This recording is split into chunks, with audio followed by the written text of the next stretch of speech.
মায়েরা, আগামীতে যারা বাড়ি করবেন তাদের কাছে নিবেদন রইল, বাড়ি করতে গেলে মন্দিরটা কোন দিকে করতে হয়, বাড়ি করতে গেলে রান্নাঘর কোন দিকে করতে হয়, বাড়ি করতে গেলে বাথরুম ঘর কোন দিকে করতে হয়, বাড়ি করতে গেলে মরা মানুষের ছবিটা কোন দিকে টাঙাতে হয়, এগুলো সব স্মৃতিশাস্ত্র থেকে আপনারা পাবেন, বাস্তুশাস্ত্র থেকে পাবেন। এক তো আপনাদের বলে দিই, মুকুন্দ সরকার বাড়ি ফিরে গেল, একটা ছোট্ট কুটির মানে বাড়ি তৈরি করলো। আপনারা আগামীতে বাড়ি তৈরি করবেন, অনেকে বাড়ি তৈরি করে বসে আছেন আস্তে, কিন্তু বাড়ি তৈরি করতে গেলে কতগুলো নিয়ম আছে, এগুলো একটু মাথায় রাখবেন। আপনারা খনার বচন পড়েছেন তো, তা খনা মা বলেছেন একটা দামি কথা। তিনি কি বলেছেন, যে দক্ষিণ দুয়ারি ঘরের রাজা, আর পূব দুয়ারি তার প্রজা, পশ্চিম দুয়ারির মুখে ছাই, আর উত্তর দুয়ারির খাজনা নাই। আগামীতে যারা বাড়ি করাবেন তারা জেনে নিন খনামা কি বলছে। বলছে দক্ষিণ দুয়ারি ঘরের রাজা, আপনার বাড়ির দরজা যদি দক্ষিণ দিকে হয় তাহলে আপনার ঘরটা রাজা ঘর হয়ে গেল। যদি দক্ষিণ দিকে দরজা না থাকে, যদি আপনি পূর্ব দিকে দরজা করতে পারেন, ওটা প্রজা হলো, তাও পারা যায়। কিন্তু পশ্চিম দুয়ারির মুখে ছাই, পশ্চিম দিকে যদি বাড়ি ঢুকতে দরজা থাকে তবে তার মুখে ছাই, তার মানে কি পশ্চিম দিকে দরজা করতে নাই। আর উত্তর দুয়ারির খাজনা নাই, তার মানে উত্তর দিকে যে দরজা, এই দরজাতে দরজা করলে এখানে খাজনা দেওয়ার পয়সাটুকু থাকে না, তার মানে কি বেতে বোঝাচ্ছে অভাব লেগেই থাকে। মায়েরা, বাড়িতে আপনারা রান্নাঘর করবেন, কোথায় করবেন, অগ্নিকোণে, অগ্নিকোণে আপনার রান্নাঘর করবেন। ঠাকুর ঘর কোথায় করবেন, ঈশান কোণে। যে যেখানে বসে আছেন যেখানে সেখানে যে কোনো জিনিস করলে হয় না, এই জন্য কীর্তন শুনতে আসতে হয়, কিছু জিনিস জেনে যেতে হয়। বাড়িতে ঠাকুর মন্দির করবেন ঈশান কোণ। ঈশান কোণটা কোনটা বলে, উত্তর এবং পূর্ব কোণটাকে ঈশান কোণ বলে। ঈশান কোণে কেউ যদি বাথরুম ঘর করে, বাস্তুশাস্ত্র বলছে, তবে তার বাড়িতে 1 থেকে 2 বছরের মধ্যে একজন সুসাইড করে মরে। কি বললাম, ঈশান কোণে কেউ যদি বাথরুম ঘর করে, তার বাড়িতে 1 থেকে 2 বছরের মধ্যে একজন সুসাইড করে মরে। কে বলছে, বাস্তুশাস্ত্র বলছে। আপনি ঈশান কোণে ঠাকুর ঘর করবেন, অগ্নিকোণে রান্নাঘর করবেন, কিন্তু জেনে নিন বাড়িতে যে আপনারা শুয়ে থাকেন, বিছানা করেন, এই বিছানা করার দিকটাও কিন্তু ভাবতে হয়। বাড়িতে দেখবেন অশান্তি লেগেই আছে, ও রোগ লেগেই আছে, কেন আপনি আইনে করছেন না, আইনে করুন, আপনি ঠিক থাকবেন। কীরকম না, আপনি যখন শোবেন বাড়িতে বিছানাতে, আপনার মাথা যেন দক্ষিণ দিকে হয়, উত্তর দিকে না হয়। সব সময় মাথায় রাখবেন, আপনি শোবার ঘরে শোবেন, আপনার মাথা যেন দক্ষিণ দেওয়ারি হয়, দক্ষিণ দিকে হয়, উত্তর দিকে হয় না। কেন বলুন তো, আমাদের কেউ মারা গেলে তার মৃতদেহটা দেখবেন মাথাটা উত্তর দিকে মুখ করে রাখা হয়, এই জন্যে উত্তর দিকে মাথা করে শুতে নেই, এটা একটা কারণ। আর একটা কারণ কি, দক্ষিণ দিকে জম দুয়ার, মানে আমাদের যারা আত্মীয় স্বজন মারা গেল তারা কিন্তু সবাই দক্ষিণ দিকে আছে। ও মায়েরা, আমাদের আত্মীয় স্বজন যারা মারা গেল তারা সবাই দক্ষিণ দিকে আছে, তাই দক্ষিণ দিকে মাথা করে শুতে হয়। কেন, ওনাদের আশীর্বাদ আপনার মাথায় পড়ে, ওনাদের হাতের ছায়া আপনার মাথায় পড়ে। কিন্তু যদি আপনি দক্ষিণ দিকে পা করে শুয়ে দিন, তাহলে আপনার আত্মীয় স্বজন যারা ইতিপূর্বে মারা গেছে তাদেরকে আপনার অপমান করা হয়, পাটা ওই দিকে করা হয়। মানুষ স্মৃতিশাস্ত্র একটা সুন্দর কথা বলেছে, দক্ষিণ দিকে মুখ করে কেউ যদি প্রতিদিন বসে বসে খাবার খায়, দেখে নেবেন 6 মাসের মধ্যে তার শরীরে কঠিন রোগ আসবে। স্মৃতিশাস্ত্র বলছে, কি বলছে, দক্ষিণ দিকে মুখ করে যদি কেউ বসে বসে বাড়িতে খাবার খায় প্রত্যেক দিন, তার শরীরে রোগ বাসা বাঁধে। এই জন্য দক্ষিণ দিকে মুখ করে বাড়িতে খাবার খেতে নেই। আপনি বিয়ে বাড়ি গেছেন, অনুষ্ঠান গেছেন, ওখানে খেতে পারেন, কিন্তু বাড়িতে নয়। দক্ষিণ দিকে পেছন করে বাথরুম ঘরে বসা উচিত নয়। কেন না, আমাদের পূর্বপুরুষকে অপমান করা হয়। এইবার জেনে নিন, আমাদের বাড়িতে কেউ যদি মারা যায়, মরা অবস্থার ছবিটা কিন্তু দেওয়ালে টাঙানো উচিত নয়। মরা অবস্থার ছবি টাঙাবেন না, উনি যখন বেঁচে ছিলেন ওই বেঁচে থাকার ছবিটা টাঙাবেন। প্রশ্ন করবেন কেন না, মরা মানুষের ছবিটা টাঙানো থাকলে ভোরবেলায় বাচ্চা ঘুম থেকে উঠলে তাকে দেখলে চমকে যেতে পারে, ভয় খেয়ে যেতে পারে, আপনি ভয় খেয়ে যেতে পারেন। এই জন্য জীবিত ছিল সেই ছবিটা রাখতে হয়। এবং শুধু তাই নয়, তাকে সবসময় উত্তর দিকের দেওয়ালে দক্ষিণ দিকে মুখ করে টাঙাতে হয়। ছবিটা কোন দিকে টাঙাতে হয় বাড়িতে? উত্তর দিকে মুখ করে, দক্ষিণ দিকে, উত্তর দিকে দেওয়ালে দক্ষিণ দিকে মুখ করে টাঙাতে হয়। আপনারা তো কোনদিন তিলক নেন নাই, কিন্তু ব্রাহ্মণ ঠাকুর যিনি আছেন তিনি আপনাদের তিলক দিচ্ছেন। একটা কথা আপনাদের বলি, তিলক আপনারা নেবেন, প্রতিদিন তিলক নেবেন, কিন্তু আপনারা প্রশ্ন করবেন তিলক নিলেই তো গন্ডগোল আছে কেন বলুন তো? হিন্দুদের একটু লজ্জার ব্যাপার কি, আপনি তিলক মালা নেবেন, আপনার পেছনে 50 জন লেগে যাবে।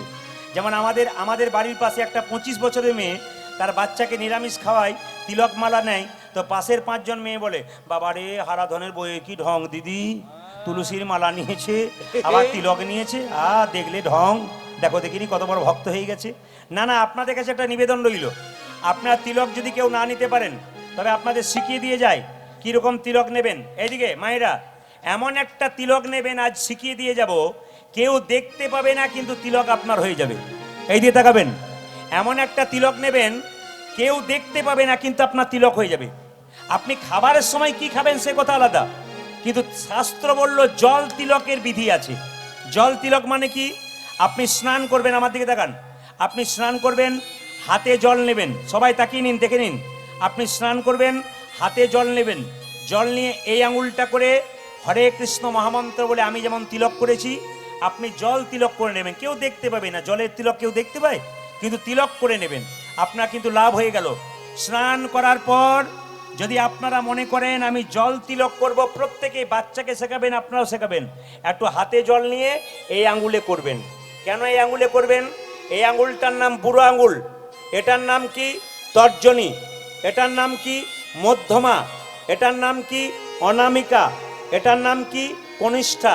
তাহলে প্রশ্ন করবেন এই আঙ্গুলে কেন করি আমরা তিলক? না, এই আঙ্গুলেরটার নাম কি? অনামিকা। এটা কি? এটার নাম কি? অনামিকা মানে কি? এর কি কোনো নাম নেই? এটা ভগবানের আঙ্গুল, ভগবান বিষ্ণুর আঙ্গুল। এই জন্য বাবা তিলকটা এখন আর দেবার দরকার নেই, কারণ কীর্তন শুনছে তো ওদের মনগুলো, একেই তো মানুষের মন চঞ্চল, তিলক দিতে যাচ্ছেন তখন আরেকজন তাকাচ্ছে আমাকে দিলে হয় আর কি, তখন দেখবেন ওর মনটা কিন্তু অন্যদিকে চলে যাচ্ছে। এই জন্য মন এক মন হয়ে আছে, ব্যাস আপনার মন দিয়ে শুনে নিন। যে যেখানে বসে আছেন মায়েরা, এই আঙ্গুলে তিলকটা দেবেন কেন? এই আঙ্গুলে দেবেন কেন? এটার নাম অনামিকা। আঙ্গুলটা দেখিয়ে দিচ্ছি, এটার নাম অনামিকা। আপনি একটা বাতাসা দেবেন, এই আঙ্গুলের টাচ থাকবে। আপনি একটা তুলসী পাতা দেবেন, এই আঙ্গুলের টাচ থাকবে। আপনি একটা নকুল দানা দেবেন, এই আঙ্গুল টাচ থাকবে। যদি এই আঙ্গুলটা টাচ না রাখেন, এটা যে ভগবান বিষ্ণুর আঙ্গুল, এই জন্য এই আঙ্গুলটা কিন্তু টাচ রাখতে হবে।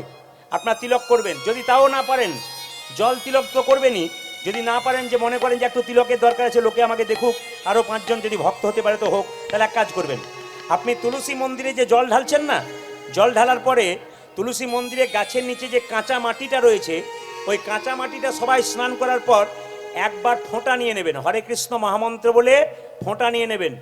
আপনাদের ভক্ত হবার অনেক উপায় আছে, এই পথগুলো যদি অবলম্বন করেন, আরে প্রাইমারি স্কুলে আগে ভর্তি হবেন তবে তো হাই স্কুলে যাবেন। আগে এরকম হাফ তিলক করুন না, তারপর ফুল তিলক করতে পারবেন। আগে স্কুলে ভর্তিটা হন, আগে নিতে শিখুন।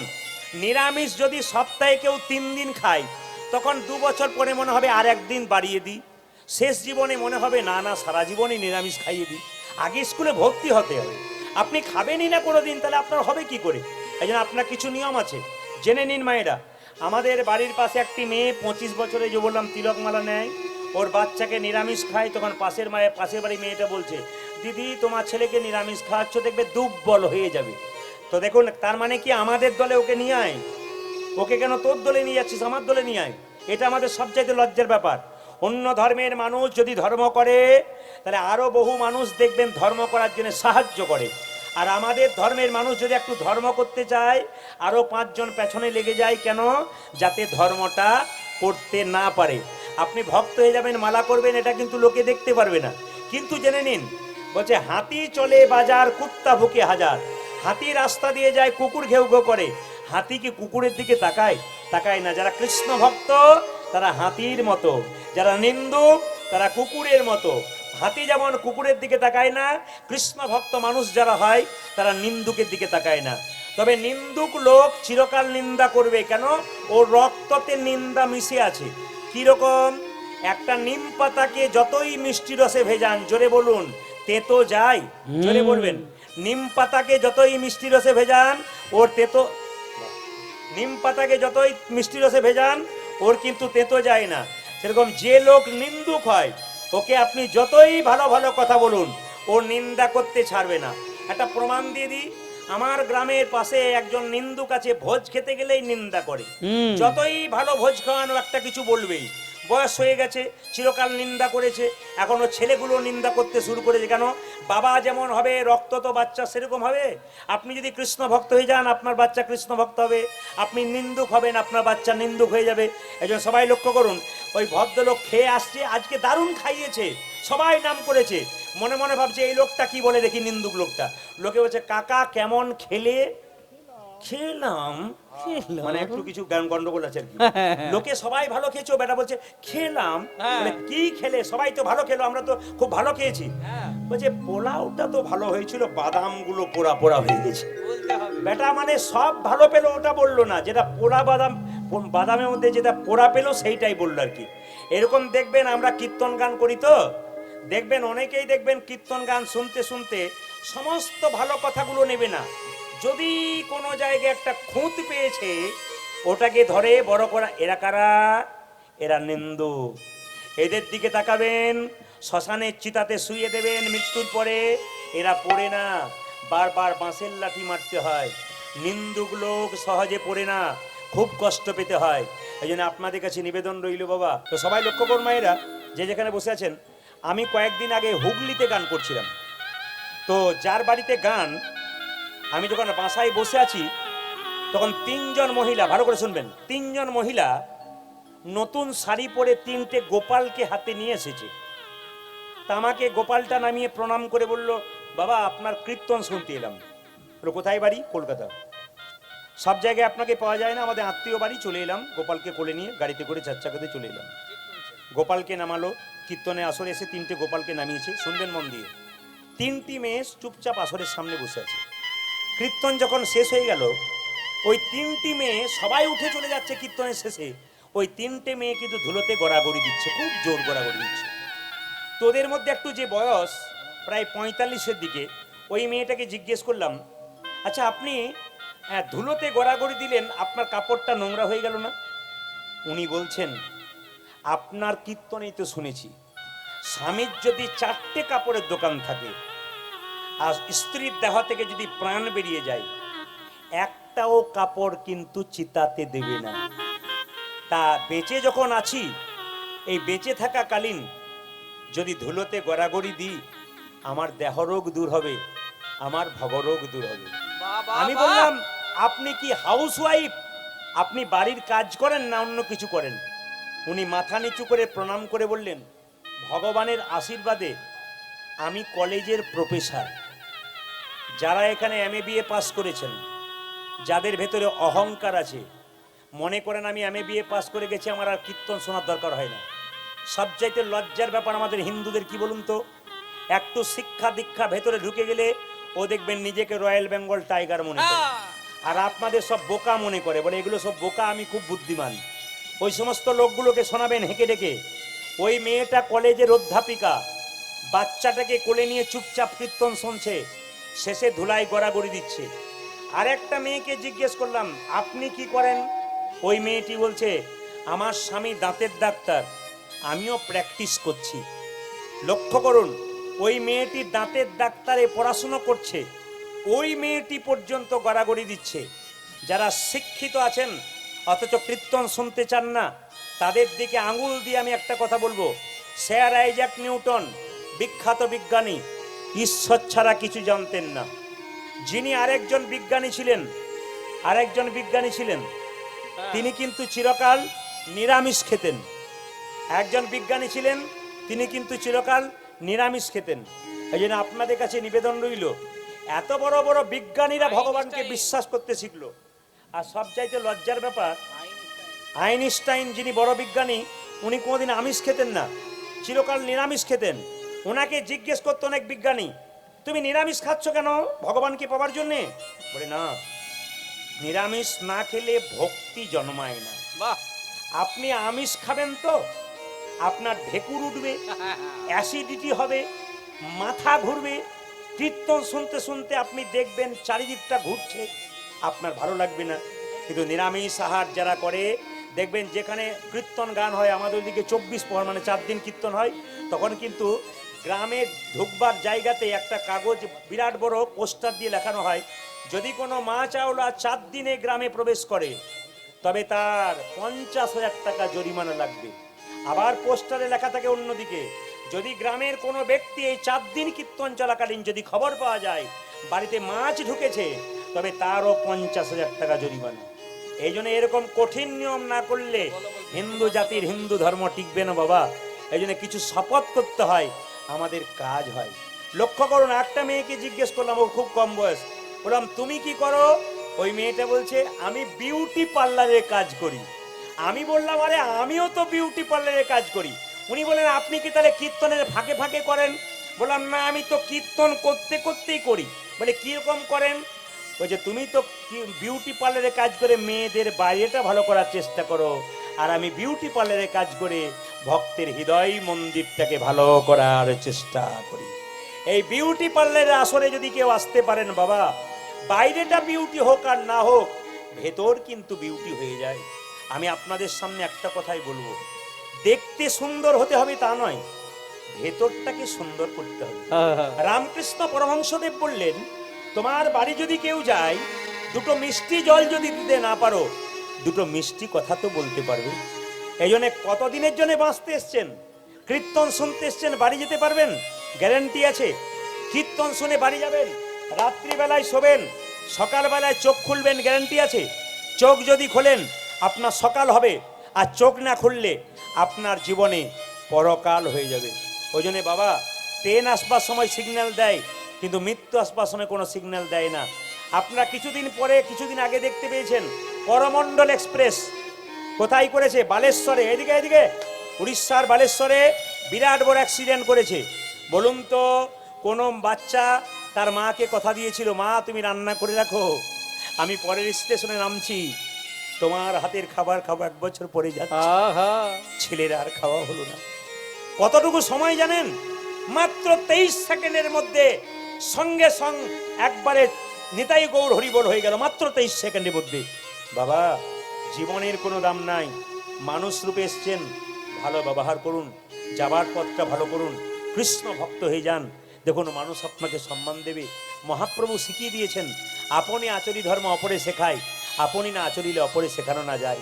আপনি হাত তুলবেন, আপনার পাশের জন তুলবে, আপনি তুলবেন না, আপনার পাশের জন তুলবে না।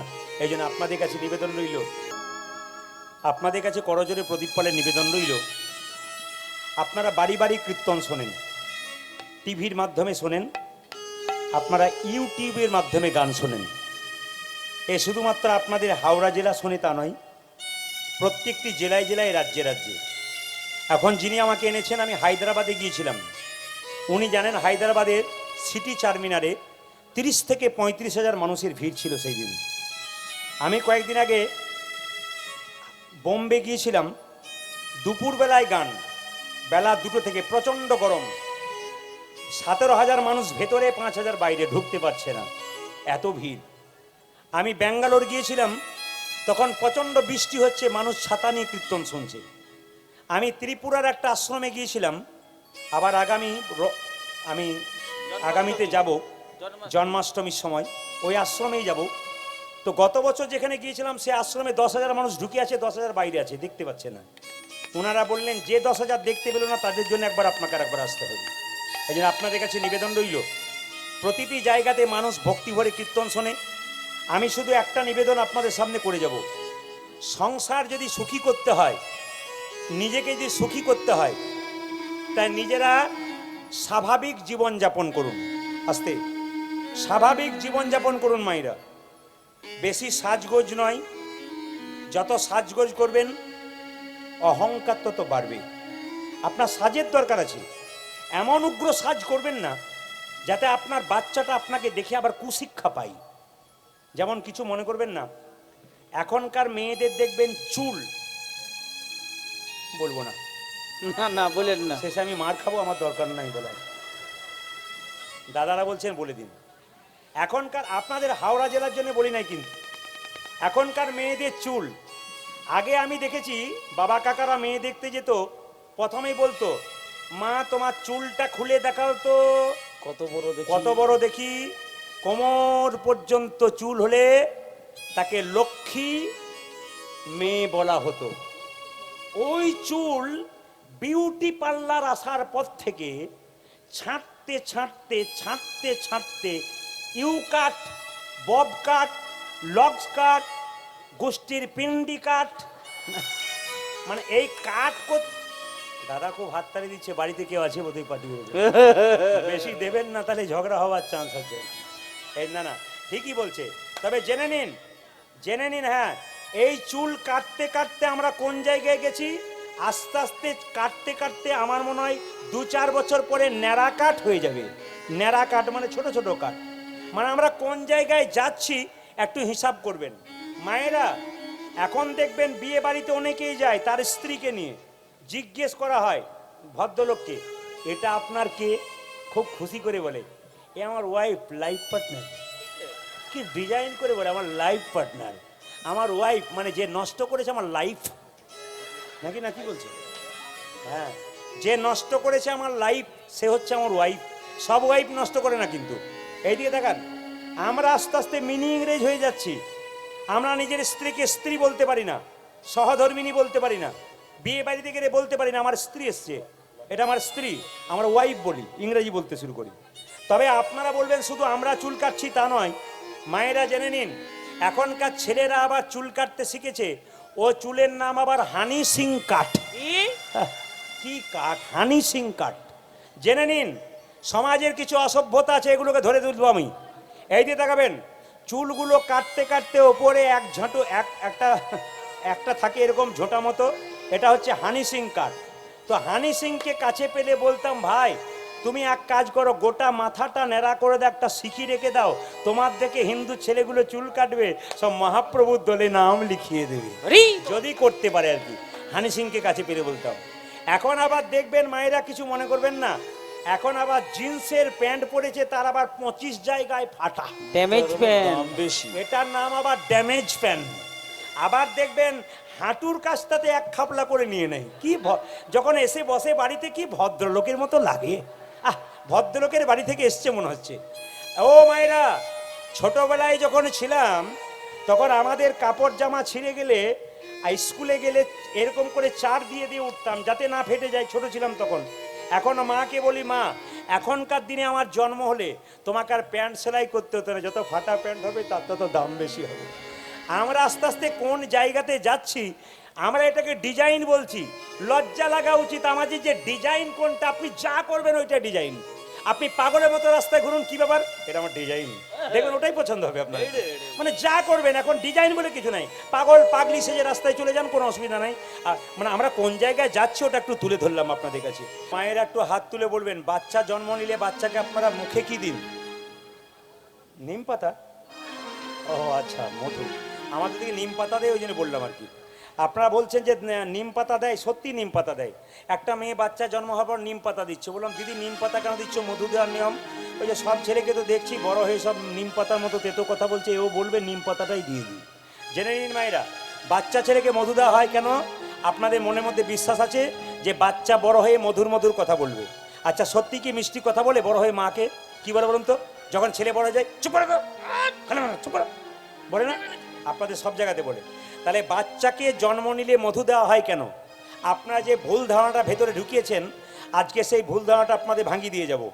বাচ্চা জন্মের পরে মধু দেওয়া মানে এইটা নয় যে বাচ্চা মিষ্টি মিষ্টি কথা বলবে। বাচ্চার মধু দেওয়া হয় কেন? বাচ্চা জন্ম নিয়ে যদি কান্নাকাটি না করে তাহলে ডাক্তারবাবু দেখবেন থাপ্পড় মেরে মেরে কান্না করায়। কেন?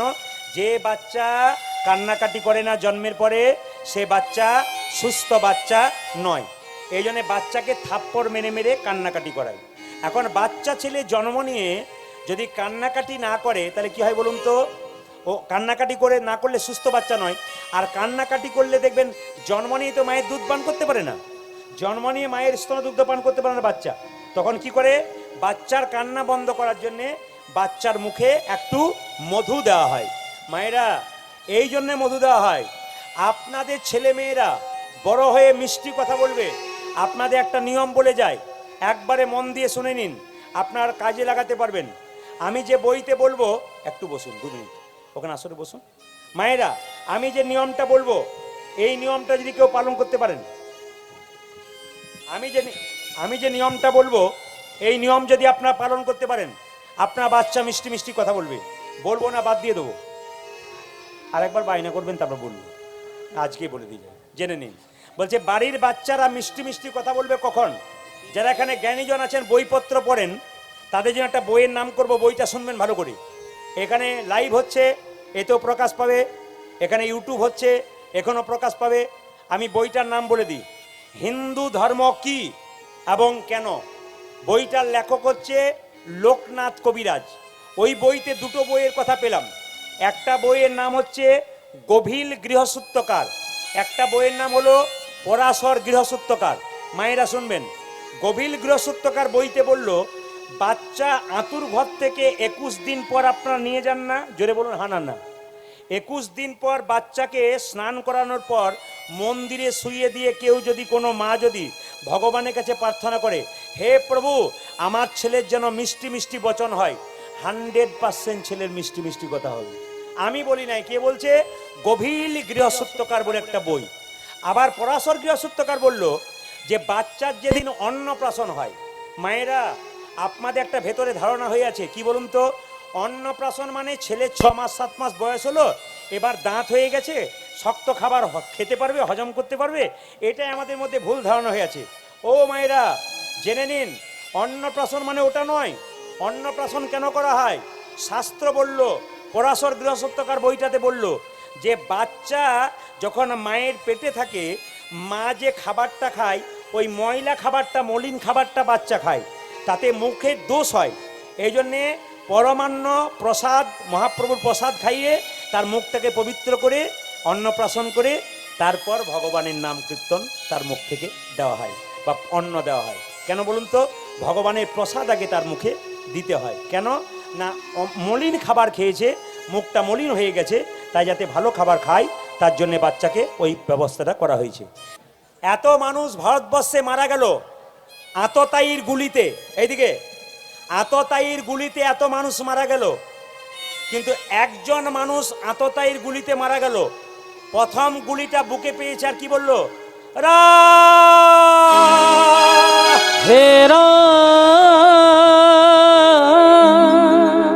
দ্বিতীয় গুলিটা বুকে পড়েছে, মাটিতে লুটিয়ে পড়েছে,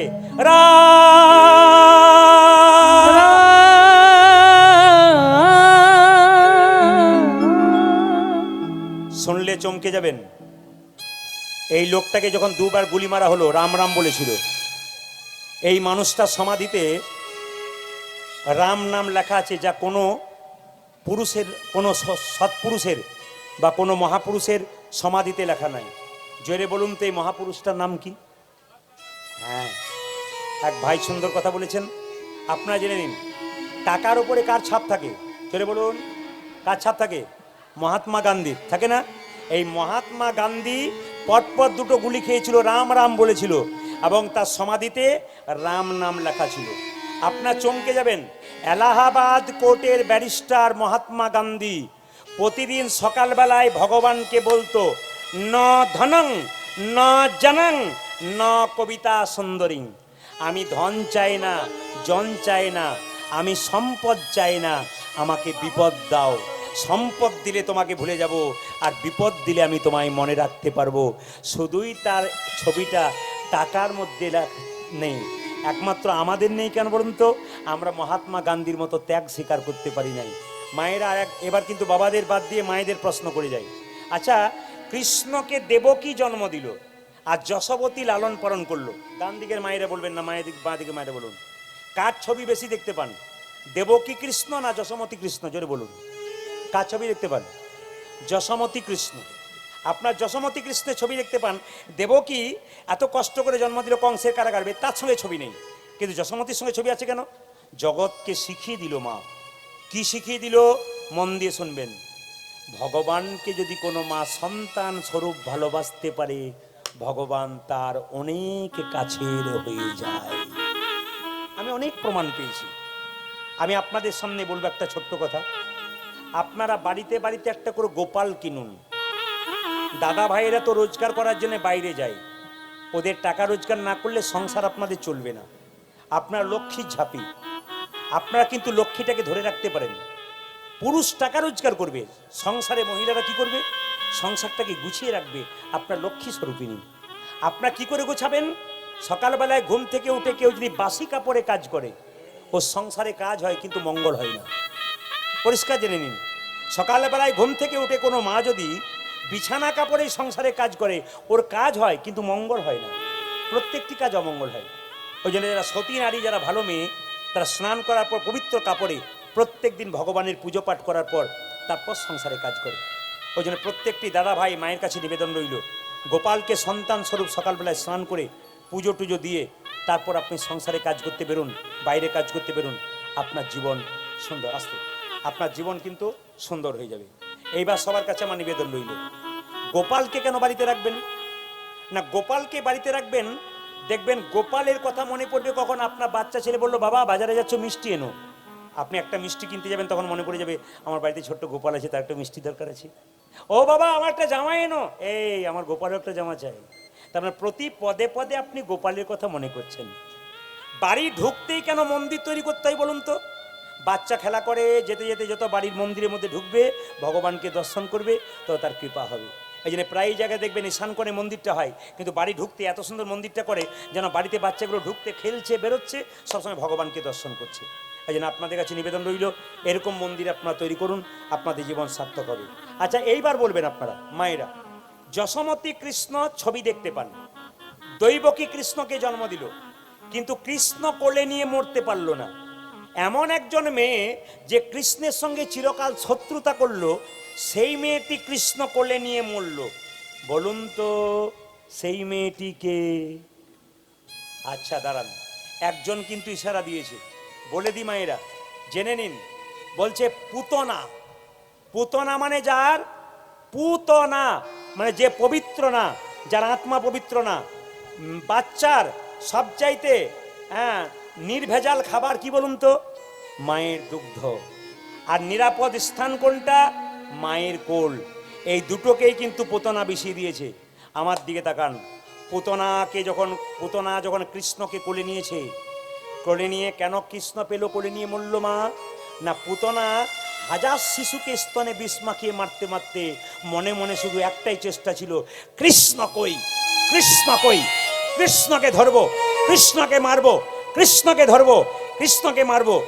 কৃষ্ণ বলল, কেউ যদি প্রেম করে আমাকে না পায়, আমার সঙ্গে শত্রুতা করে যদি কেউ পাগলের মতো ছুটে আসে, আমি তার কাছে যাই।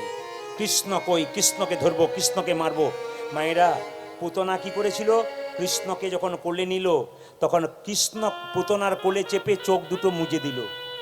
অনেকে প্রশ্ন করেছিল, কৃষ্ণ পুতনার কোলে চেপে চোখ দুটো মুজে দিল মানে পুতনাকে দেখে কৃষ্ণ ভয় পেয়ে গেল। পণ্ডিতরা বলল, যিনি জগতের মালিক, যিনি জগৎ শাসন করেন, যার অঙ্গুলি হেলনে গোটা জগৎ চলে, সে কখনো পুতনাকে দেখে ভয় পায় না? পাই নাই। কি করেছিল বলুন তো? চোখ দুটো মুজেছিল কেন? পুতনা, তুমি তো স্তনে বিষ মাখিয়েছ, মায়ের নাটক করছো, তা তুমি মা হয়ে বিষ মুখে আমাকে দেবে, স্তনটা তো তোমার মুখে আমাকে ঢোকাবে, আমার মুখে। সুতরাং তুমি তো মায়ের নাটক করছো, তোমাকে আমি কোথায় পাঠাবো? স্বর্গে না নরকে? চোখ মুজে ওই কথা ভাবছিল। মায়েরা, যেই না পুতনার স্তনে জোরে টান মেরেছে কৃষ্ণ, অমনি পুতনা চিৎকার করে বলছে, ছেড়ে দাও, তুমি যেও না। কৃষ্ণ বারবার টান মারছে, যেও না। পুতনা কেঁদে কেঁদে বলছে, তুমি যেও না।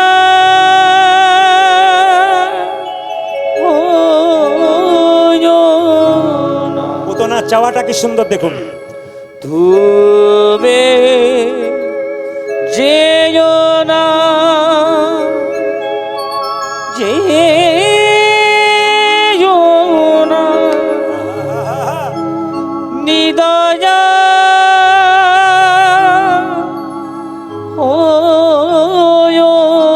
না, নয়ন আরে ভরিয়া হে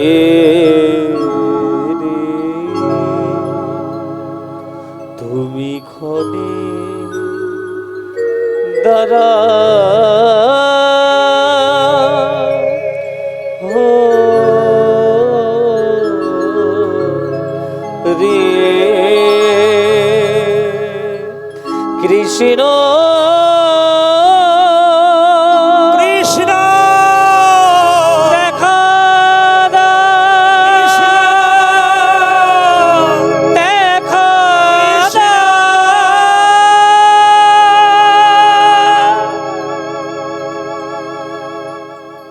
মায়েরা, এই পুতনা কে ছিল?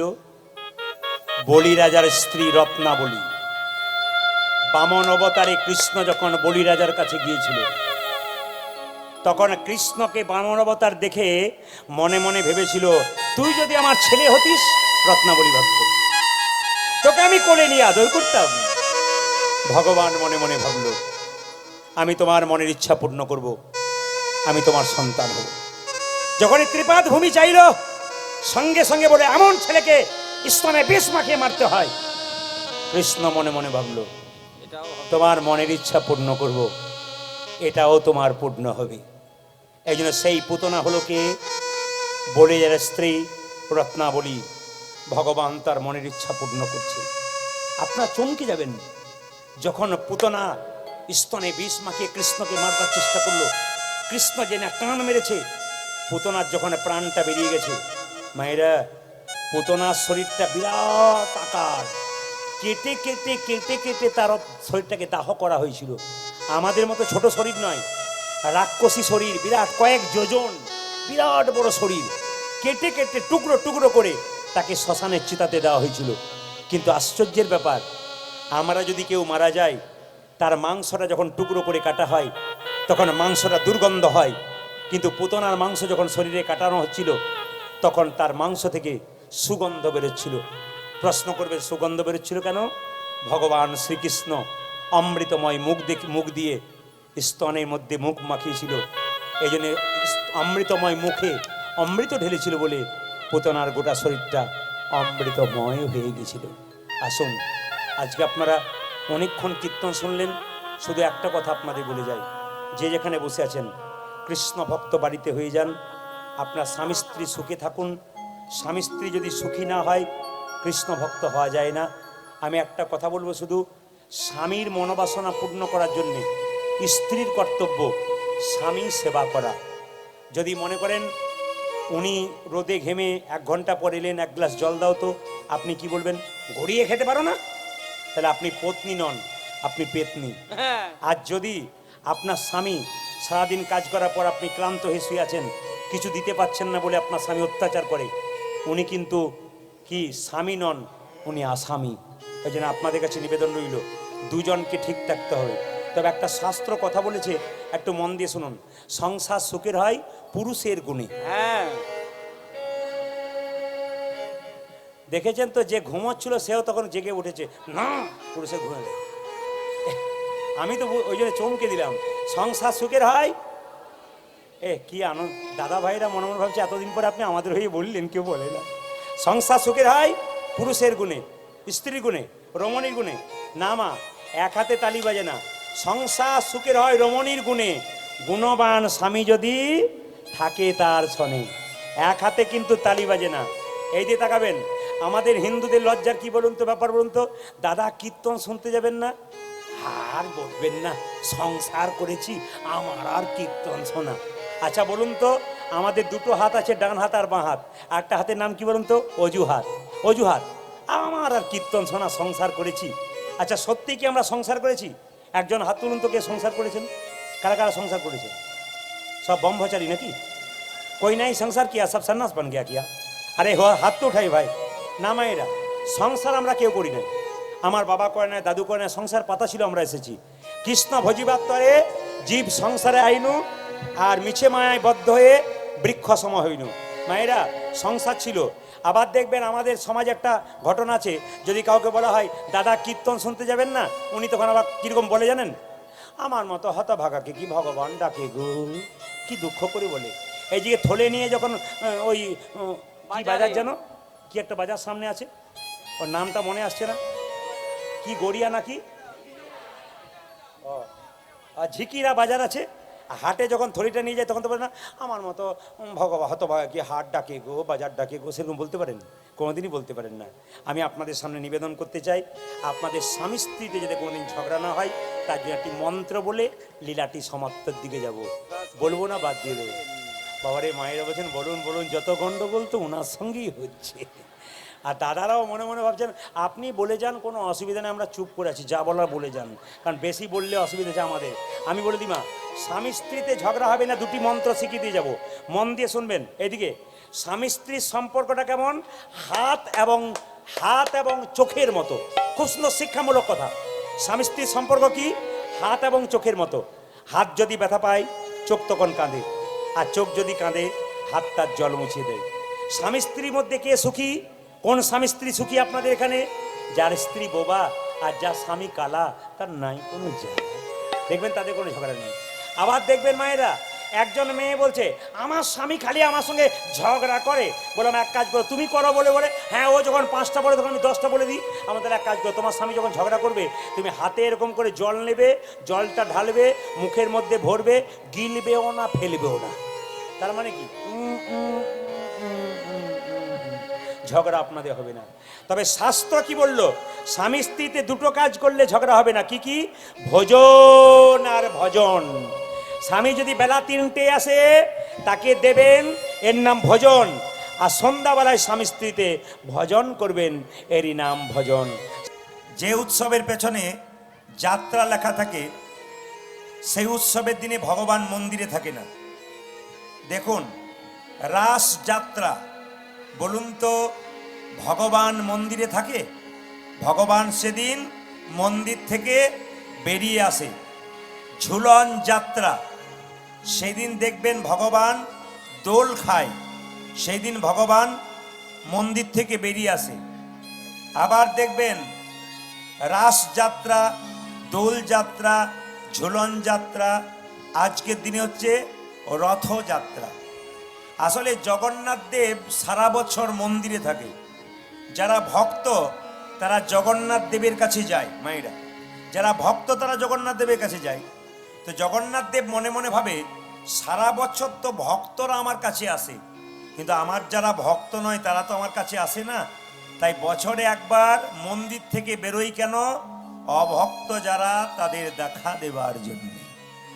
একজন বাবা মায়ের কাছে যেমন সব সন্তান সমান, ভগবানের কাছে ভক্ত এবং অভক্ত দুই তো সমান। এই জন্য অভক্তরা যাতে আমাকে দর্শন করে ভক্ত হতে পারে, তার জন্য জগন্নাথ দেব আজকে মন্দির থেকে বেরিয়েছে। একটু লক্ষ্য করুন, আজকে জগন্নাথ দেব যখন মন্দির থেকে বেরিয়েছে তখন উনি বিচার করেন নাই কে ব্রাহ্মণ কে শূদ্র, কে মন্ত্র নিয়েছে কে নেয় নাই, কে আমিষ খায় কে নিরামিষ খায়, এসব কিন্তু জগন্নাথ বিচার করে নাই। একটু মন দিয়ে শুনে নেবেন। রথযাত্রা উপলক্ষে কীর্তন বলে আজকে একটা শুভ দিনে আপনারা আসতে পেরেছেন। আপনারা ভাগ্যবান এবং ভাগ্যবতী, আজকে শুভ দিনে আসতে পেরেছেন। জেনে নিন জগন্নাথ দেবের রথ কটা বলুন তো? রথ কটা? 3টে। একটি সুভদ্রা, একটি জগন্নাথ, একটি বলরাম। বলরামের রথের নাম কি? তালধ্বজ। এদিকে বলরামের রথের নাম কি? তালধ্বজ। জগন্নাথের রথটার নাম কি? কপিধ্বজ। আর সুভদ্রার রথটার নাম কি? দর্প দলন। জেনে নিন জগন্নাথের রথের চাকা সংখ্যা কটি? জগন্নাথের রথের চাকা সংখ্যা হচ্ছে 16টা এবং বলরামের রথের চাকার সংখ্যা হচ্ছে 14টা। আর সুভদ্রার রথের সংখ্যা হচ্ছে, চাকার সংখ্যা হচ্ছে কটি? 12টা।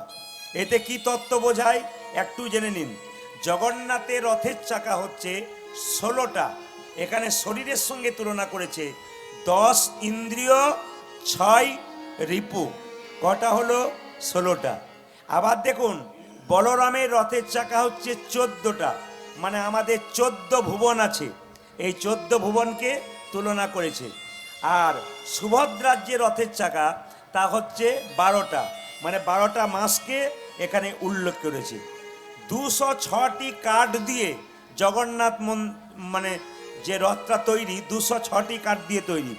এখন লক্ষ্য করুন, আমাদের শরীরে 206টি হাড় আছে, এই জন্য 206টি কাঠ দিয়ে জগন্নাথের ওই রথযাত্রী তৈরি হয়েছে।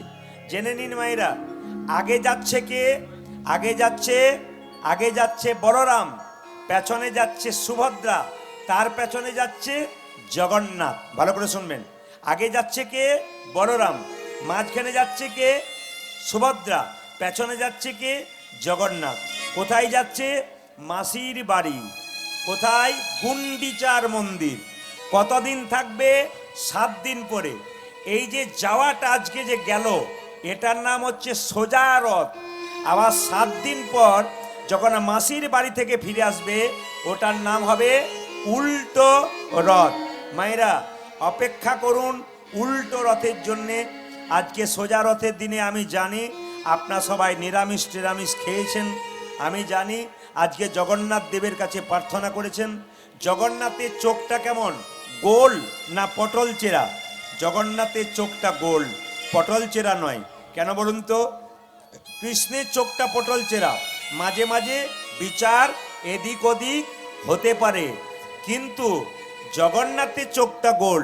কি ব্রাহ্মণ, কি শূদ্র, কি গরিব, কি ধনী, সবার জন্যে জগন্নাথ সমান চোখে নিতাই গৌর হরি বল বলে তাকিয়ে আছে। জগন্নাথের কৃপা পেতে গেলে কিছু করতে হয়, কিছু না করলে কিছু পাওয়া যায় না। আপনার বাচ্চাটাকে ঠিকমতো খাওয়াবেন, ঠিকমতো মানুষ করবেন, বড় হবে, তার কাছ থেকে কিছু পাবেন। আর যদি মানুষের মতো মানুষ না করে আপনি অমানুষ করবেন, আপনি কিচ্ছু পাবেন না। এই জন্য জগন্নাথের রথযাত্রার দিনে আপনারা কীর্তন গান শুনতে এসছেন, আপনাদের কাছে নিবেদন রাখবো, আপনারা যদি সুখ পেতে চান, একটি পথ, আশ্রয় লইয়া ভজে যে তারে কৃষ্ণ নাহি ত্যাজে, বাকি সব মরে অকারণ। প্রত্যেকটা জীবের কিন্তু একটা করে আশ্রয়ের দরকার আছে। এই যে আপনারা কীর্তন শুনতে এসছেন, প্যান্ডেলের নিচে বসে আছেন, ওটা কিন্তু আপনাদের একটা আশ্রয়। এখন যদি বৃষ্টি নেমে যায় একটু ঝিরিঝিরি, তাহলে দেখবেন যারা প্যান্ডেলের বাইরে আছে তারা ভিজবে, কিন্তু প্যান্ডেলের ভেতরে যারা আছে তারা ভিজবে, কিন্তু কম ভিজবে। কেন? আশ্রয়ের দরকার আছে। রাস্তা দিয়ে পেরিয়ে যাচ্ছেন, প্রচণ্ড বৃষ্টি নেমেছে, যে ছাতা নিয়ে যায় সে ভেজে না, আর যে ছাতা নেয় না সে কিন্তু ভিজে যায়। প্রত্যেকটা জীবের একটা করে আশ্রয়ের দরকার আছে। আমি আপনাদের বলে দিই, প্রচণ্ড জলের স্রোত, জল নামছে ওপর থেকে, একটা হাতি ওই জলের ওপরে চেষ্টা করছে চাপবার, ওপর দিকে যাবার, কিন্তু যেতে পারছে না। কিন্তু একটা পুঁটি মাছ, সে কিন্তু বিলবিল কিলবিল কিলবিল করতে করতে করতে সোজা জলের ওপরে উঠে যায়। কেন বলুন তো? পুঁটি মাছ জলকে আশ্রয় করেছে, তাই জলের বিমুখে উঠতে পারে, কিন্তু হাতি আশ্রয় করতে পারে নাই, তাই উঠতে পারে না। দেখে নিন মায়েরা, এই যে খুঁটিগুলো এখানে গাড়া হয়েছে, এই খুঁটিটাকে ধরে কোনো বাচ্চা যদি বন বন করে ঘোরে, তার মা কি বলবে? পড়ে যাবি পড়ে যাবি পড়ে যাবি। কিন্তু যতই ঘুরছে পড়ছে না। কেন বলুন তো? ও খুঁটিটাকে আশ্রয় করে ধরে আছে। তাই গৌর গোবিন্দকে আশ্রয় করে যিনি সংসারে থাকতে পারবেন, তিনি কিন্তু গোটাকে গোটা রয়ে যাবেন। এই জন্য আপনাদের কাছে নিবেদন রইল, গুরু মন্ত্র নিয়ে গুরুকে আশ্রয় করে সংসারে গোবিন্দ ভজন করুন। মায়েরা, শরীরে রোগ হয়, ডাক্তারের কাছে পরামর্শ নিয়ে ওষুধ খান। সংসারের জ্বালা হয়, যন্ত্রণা হয়, লোকের কাছে বলে কোনো লাভ নাই। শাস্ত্র বলল, সংসারে কোনো দুঃখ যন্ত্রণা থাকলে আপনি দুজনের কাছে বলবেন। কোথায় কোথায়? একটি গুরুচরণে, একটি গোবিন্দ চরণে। গুরু হলো বাবার মতো, মনের কথা খুলে বলবেন, উনি আপনার সমস্যার সমাধান করবেন। কিন্তু পাড়া প্রতিবেশীর আরও 5 জনকে বলে বেড়াবেন, ও আরও 10 জনকে বলে আপনার ভেতরের আগুনটা আরও জ্বালিয়ে দেবে। এই জন্য যদি গুরুকে কাছে না পান, তবে মন্দিরে বসে বসে ভগবানের কাছে একটু দুফোঁটা চোখের জল ফেলে ভগবানকে ডাকবেন, দেখবেন মনের ইচ্ছা পূর্ণ করে দেবেন। মায়েরা, যতক্ষণ না গুরুমন্ত্র নেবেন, ততক্ষণ আপনার মন্দিরে যাওয়া সার্থক নয়। একজন ব্রাহ্মণ যতক্ষণ না পৈতে বা উপনয়ন হয়, ততক্ষণ পুজো করবার কোনো অধিকার পায় না। একজন মানুষ যতক্ষণ না গুরুমন্ত্র না নেয়, ততক্ষণ গোবিন্দ সেবার কোনো অধিকার পায় না। তবে শুনে নিন, যারা পাকা গুরু তারা কিন্তু হুট করে মন্ত্র দেয় না। আপনি যদি বলেন বাবা মন্ত্র নেব, যারা পাকা গুরু তারা দেবে না। কেন বলুন তো? পাকা চাষি জমিতে সহজে বীজ ফেলে না, আগে জমিটাকে দেখে নেয় উর্বর না অনুর্বর। আপনি ইস্কন মন্দিরে চলে যান, বড় বড় গুরুদেব আছেন, ওনাদের কাছে মন্ত্র নিতে যান, ওনারা একটা কথা বলবে। কি বলবে বলুন তো? আগে 1 বছর হরে কৃষ্ণ মহামন্ত্র জপ করো, তারপর তোমাকে মন্ত্র দেবো। তার মানে কি, দেহটাতে গুরু মন্ত্র নেবার উপযোগী করতে হবে, তবে বীজ ফেলে লাভ আছে।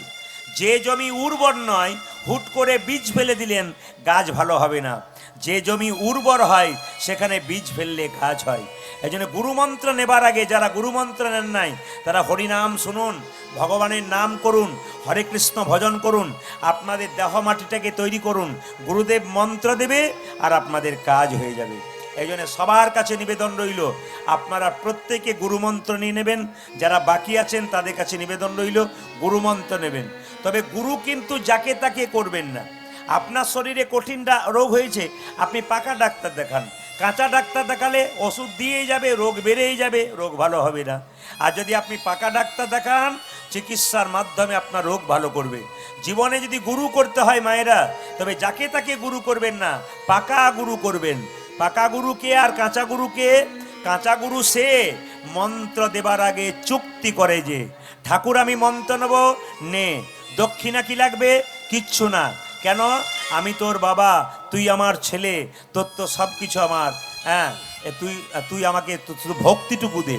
আপনার ভক্তিটুকু নিয়ে প্রতি বছর আপনার বাড়িতে এসে পরীক্ষা করে দেখে মন্ত্রগুলো ঠিক ঠিক ভজন করছে কিনা, এরাই হচ্ছে পাকা গুরু।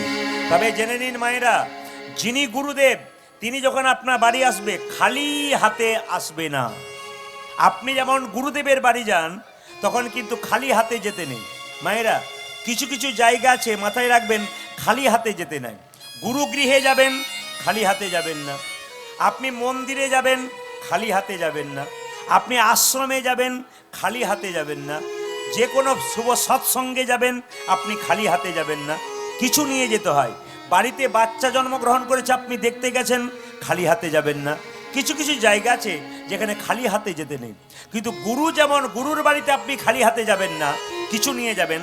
গুরুরও কর্তব্য আপনার বাড়িতে কিছু নিয়ে আসবে। কেন বলুন তো? ছেলে যদি বোম্বেতে থাকে আর বাবা যদি তাকে দেখতে যায়, সে কি খালি হাতে যাবে? ছেলে যা খেতে ভালোবাসে বাবা তাই নিয়ে যাবে। ঠিক সেরকম যিনি পাকা গুরু হবেন তার সামর্থ্য অনুযায়ী অন্তত 1 প্যাকেট মিষ্টি পর্যন্ত আপনার কাছে আনবে। ইনি হচ্ছেন পাকা গুরু। কেন? বাড়িতে বাচ্চা বাচ্চা ছেলে আছে, তাদেরকে তো দিতে হবে, খালি হাতে আসতে নেই। তবে হ্যাঁ, মাথায় রাখবেন আপনারা, যে যেখানে বসে আছেন মন দিয়ে শুনবেন, কি না, গুরুদেব যেন এইরকম না হয়। একটি মেয়ে জিজ্ঞেস করছে, বাবা মন্ত্র নিলাম, আপনি আমার বাড়ি এলেন, তাহলে পাটা ধুয়ে দিই? বলে কোনো অসুবিধা নাই, পা ধুয়ে দে। কিছুক্ষণ পরে জিজ্ঞেস করছে, তাহলে এক কাজ করি বাবা, একটু জল এনে দিই, জল সেবা করুন। তখন গুরু বলছে, এখনো তোর মন্ত্র ভজন পাকা হয় নাই, তোর হাতে জল খাবো না। মেয়েটি জিজ্ঞেস করছে, আচ্ছা বাবা, যে মন্ত্র নেয় সে তো শিষ্য হয়ে যায়, তা আমি তো শিষ্য হয়ে গেছি, আমার হাতে জল খাবে না কেন? বলছে, না, এখন তোর হাতে জল খাবো না। এরা কিন্তু ঠিক গুরু নয়। তো সেই গুরুকে ঠান্ডা করবার জন্যে সেরকম চেলাও তৈরি হয়েছে।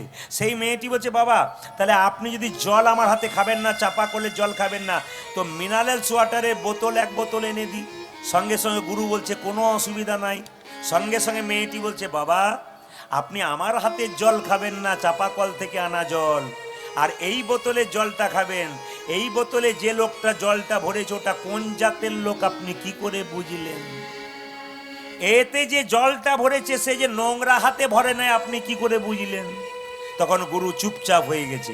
এই শোন, তোর জল খাবো না, এক কাজ করি, তুই রান্না বান্নার ব্যবস্থা করে দে, আমি জল এনে রান্না করে নেবো। সঙ্গে সঙ্গে বলছে, একটা গ্যাস সিলিন্ডার দে। যেই না মেয়েটা একটা গ্যাস সিলিন্ডার দিয়েছে, সঙ্গে সঙ্গে গুরুদেব বলে উঠলো, গ্যাস সিলিন্ডারটা ভালো হয়েছে তো? বলে কোনো অসুবিধা নেই, আপনি রান্না করুন। কিন্তু বাবা, রান্না করার আগে আপনার কাছে একটা প্রশ্ন আছে। আমি যে গ্যাস সিলিন্ডারটা দিলাম, কালকে যদি মাছ মাংস রান্না হয় না, আপনি কী করে জানলেন? তখন গুরু মনে মনে ভাবলো, তোর বাড়িতে খাওয়ার দরকার নাই, সামান্য মুড়ি দিয়ে খেয়ে আমি চলে যাব। তখন মেয়েটি বলছে, দিতে পারি, কোনো অসুবিধা নাই, কিন্তু একটা প্রশ্ন, আপনি মুড়ির কলে কোনোদিন গেছেন? বলে যাই নাই। একবার গিয়ে দেখবেন। বলে কেন?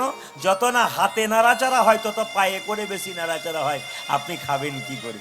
এই যে নিবেদন আপনাদের কাছে, গুরু যদি পাকা হয়, কোনো বিচার করবে না।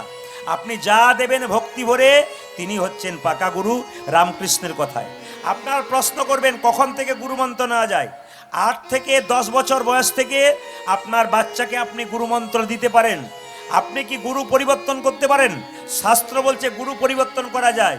গুরু যদি সদ্গুরু না হয়, গুরু যদি ভালো গুরু না হয়, আপনার মনে সন্তুষ্টি আসে না, আপনি গুরু চেঞ্জ করবেন। যেমন ডাক্তার চেঞ্জ করতে পারেন, আপনি গুরু চেঞ্জ করতে পারেন।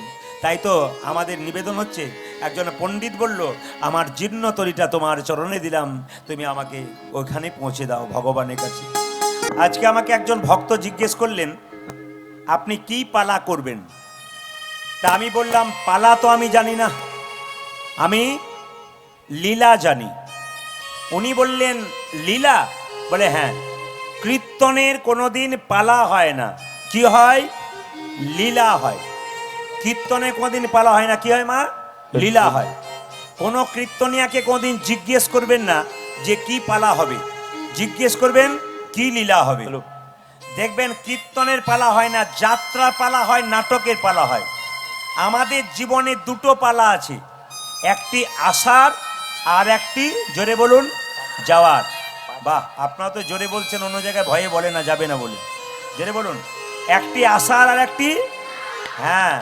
আচ্ছা, যারা কীর্তন শুনতে এসছেন, ঠান্ডা মাথায় উত্তর দিন তো, হ্যাঁ, আপনাদের কোন পালা শেষ হয়েছে, আষাঢ়টা না যাওয়ারটা? জোরে বলুন, আষাঢ়টা। বাকি আছে কোনটা? একটু জোরে বলুন। এরা সব বলছে না, যাবে না বলে সব ভয়ে বলছে না। জোরে বলুন, এদের মতো জোরে বলুন। বাকি আছে কোনটা? হ্যাঁ, আপনারা যারা দাঁড়িয়ে আছেন, আপনারা যারা দাঁড়িয়ে আছেন, তাদের কাছে নিবেদন রইল, নিজে নিজে জায়গা গ্রহণ করুন। ওখানে কীর্তনে আসরে আপনি 10 মিনিট বসুন আর 1 ঘন্টা বসুন। আপনাকে বসে শুনতে হয়, ভগবানকে অপমান করা হয় যদি আপনি বসে না শুনতে পারেন। জায়গা যদি না থাকে আলাদা ব্যাপার, প্রচুর জায়গা আছে। এই রাস্তাটাকে আপনারা পরিপূর্ণ করুন। যারা দূরে দাঁড়িয়ে আছেন, সোজা চলে আসুন। আর যারা কীর্তন গান করাচ্ছেন, তাদের কাছে নিবেদন রইল, ওদিকে মুখ করতে গেলে আর মাইক বাজবে না, ওইদিকে মুখ করতে গেলে মাইকটা বাজবে না, এদিকেই বাজছে না, তারপর ওইদিকে মুখ করলে আর বাজবে না। কি করবেন? আর বাজবে না। এদিকে একটা স্পিকার থাকলে হতো, কি করবেন? এই সোজাতেই তো বাজছে না, তাহলে বেকাতে বাজবে কি করে?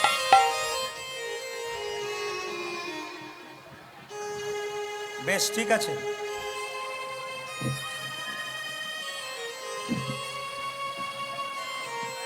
হয়েছে? হ্যাঁ, বাস বাস। বেশ, আপনার একটু বাবু হয়ে বসুন, ভক্ত বাবু হয়ে বসুন। হ্যাঁ, ঠিক ঠিক ঠিক ঠিক। আচ্ছা, জয় নিতাই। কীর্তনে দুটো পালা আছে, একটি আসার পালা, একটি যাওয়ার পালা। আচ্ছা মায়েরা, বাঁ দিকে যারা আছেন, উত্তর দিন, আমাদের কোন পালা শেষ হয়েছে, আষাঢ়টা না যাওয়ারটা? যাওয়ারটা। আষাঢ়টা। বাকি আছে কোনটা? জোরে বলুন, বাকি আছে কোনটা? একটু জোরে বলুন, বাকি আছে কোনটা? এতই যদি বুঝছেন যাওয়ারটা বাকি আছে, তাহলে সাদা চুলে গোদরেজ নিচ্ছেন কেন, যদি এতই বুঝছেন? না না, আমাদের দেখবেন এইটাই হয়।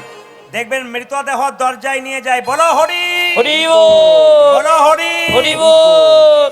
তখন দেখবেন আমিও প্রণাম করি, আপনারাও প্রণাম করেন। আর কি ভাবেন বলুন তো? ও বোধহয় গেল, আমি বোধহয় যাবো না। পাক্কা কথা, একবারে সত্যি। না না, হাসি নয়। কেউ মরে গেলে আপনারা প্রণাম করেন, তার মানে কি? আপনারা ভাবেন ও বোধহয় গেল, আমি বোধহয় যাব না। কিন্তু যিনি চলে গেলেন, তিনি হেলতে দুলতে যাবার সময় মাচাই চেপে আমাদের শিক্ষা দিয়ে গেলেন, আমি শুধু যাই নাই, আমি তোমাদের শিখিয়ে দিয়ে যাচ্ছি। আমি সংসারে তোমাদের মতো অনেক মরা দেখেছি, অনেক প্রণাম করেছি, আমাকে দেখে শিখে নাও। একদিন তোমাদেরকে আমাদের মতো হেলতে দুলতে নিতাই গৌর হরি বল বলে চলে যেতে হবে। বলছে বর্ষাকালে যখন পুকুরে জল থাকে, খালে বিলে জল থাকে, তখন মাছগুলো দেখবেন খুব লাফালাফি করে না? ওরা ভাবে আমাদের এইরকম দিন বোধহয় সারা জীবনই যাবে, কিন্তু সূর্যের তাপে যখন কাদায় মরণ হয়, নেতাই গৌর হরিবোল হয়ে যায়। আপনারা যারা কীর্তন শুনতে এসছেন, ভাবছেন কালকে বাড়িতে গিয়ে এই করব সেই করব, নিশ্চয়ই করবেন, কিন্তু একটা কথা মাথায় রেখে যাবেন, যারা কীর্তন শুনছেন, বলছে একটা করে দিন পেরোচ্ছে, মানে আপনার খাতা থেকে একটা করে দিন বাড়ছে না কমছে? জোরে বলুন। বাড়ছে, কমছে?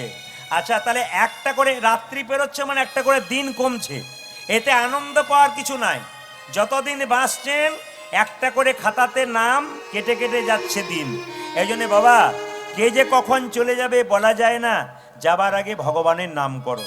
আজকে যে লীলাটি আপনাদের সামনে পরিবেশন করব, আপনার সকলেই জ্ঞাত, তবু জেনে নিন। আজকে ইচ্ছা ছিল অন্য কিছু করার, কিন্তু করতে পারলাম না। কেন? আপনারা সবই বুঝতে পারছেন, প্রকাশ করতে হবে। আপনাদের বলে যাই, এই যে প্রসাদ, আপনারা বর্ধমান জেলা যাবেন, গয়া, কাশী, বৃন্দাবন সব জায়গায় যাচ্ছেন, কিন্তু সবার কাছে নিবেদন রইল, আপনারা বর্ধমান জেলা যাবেন, শ্রীখণ্ড বলে একটা জায়গা আছে, ওখানে একটা পাথরের গোপীনাথ আছে।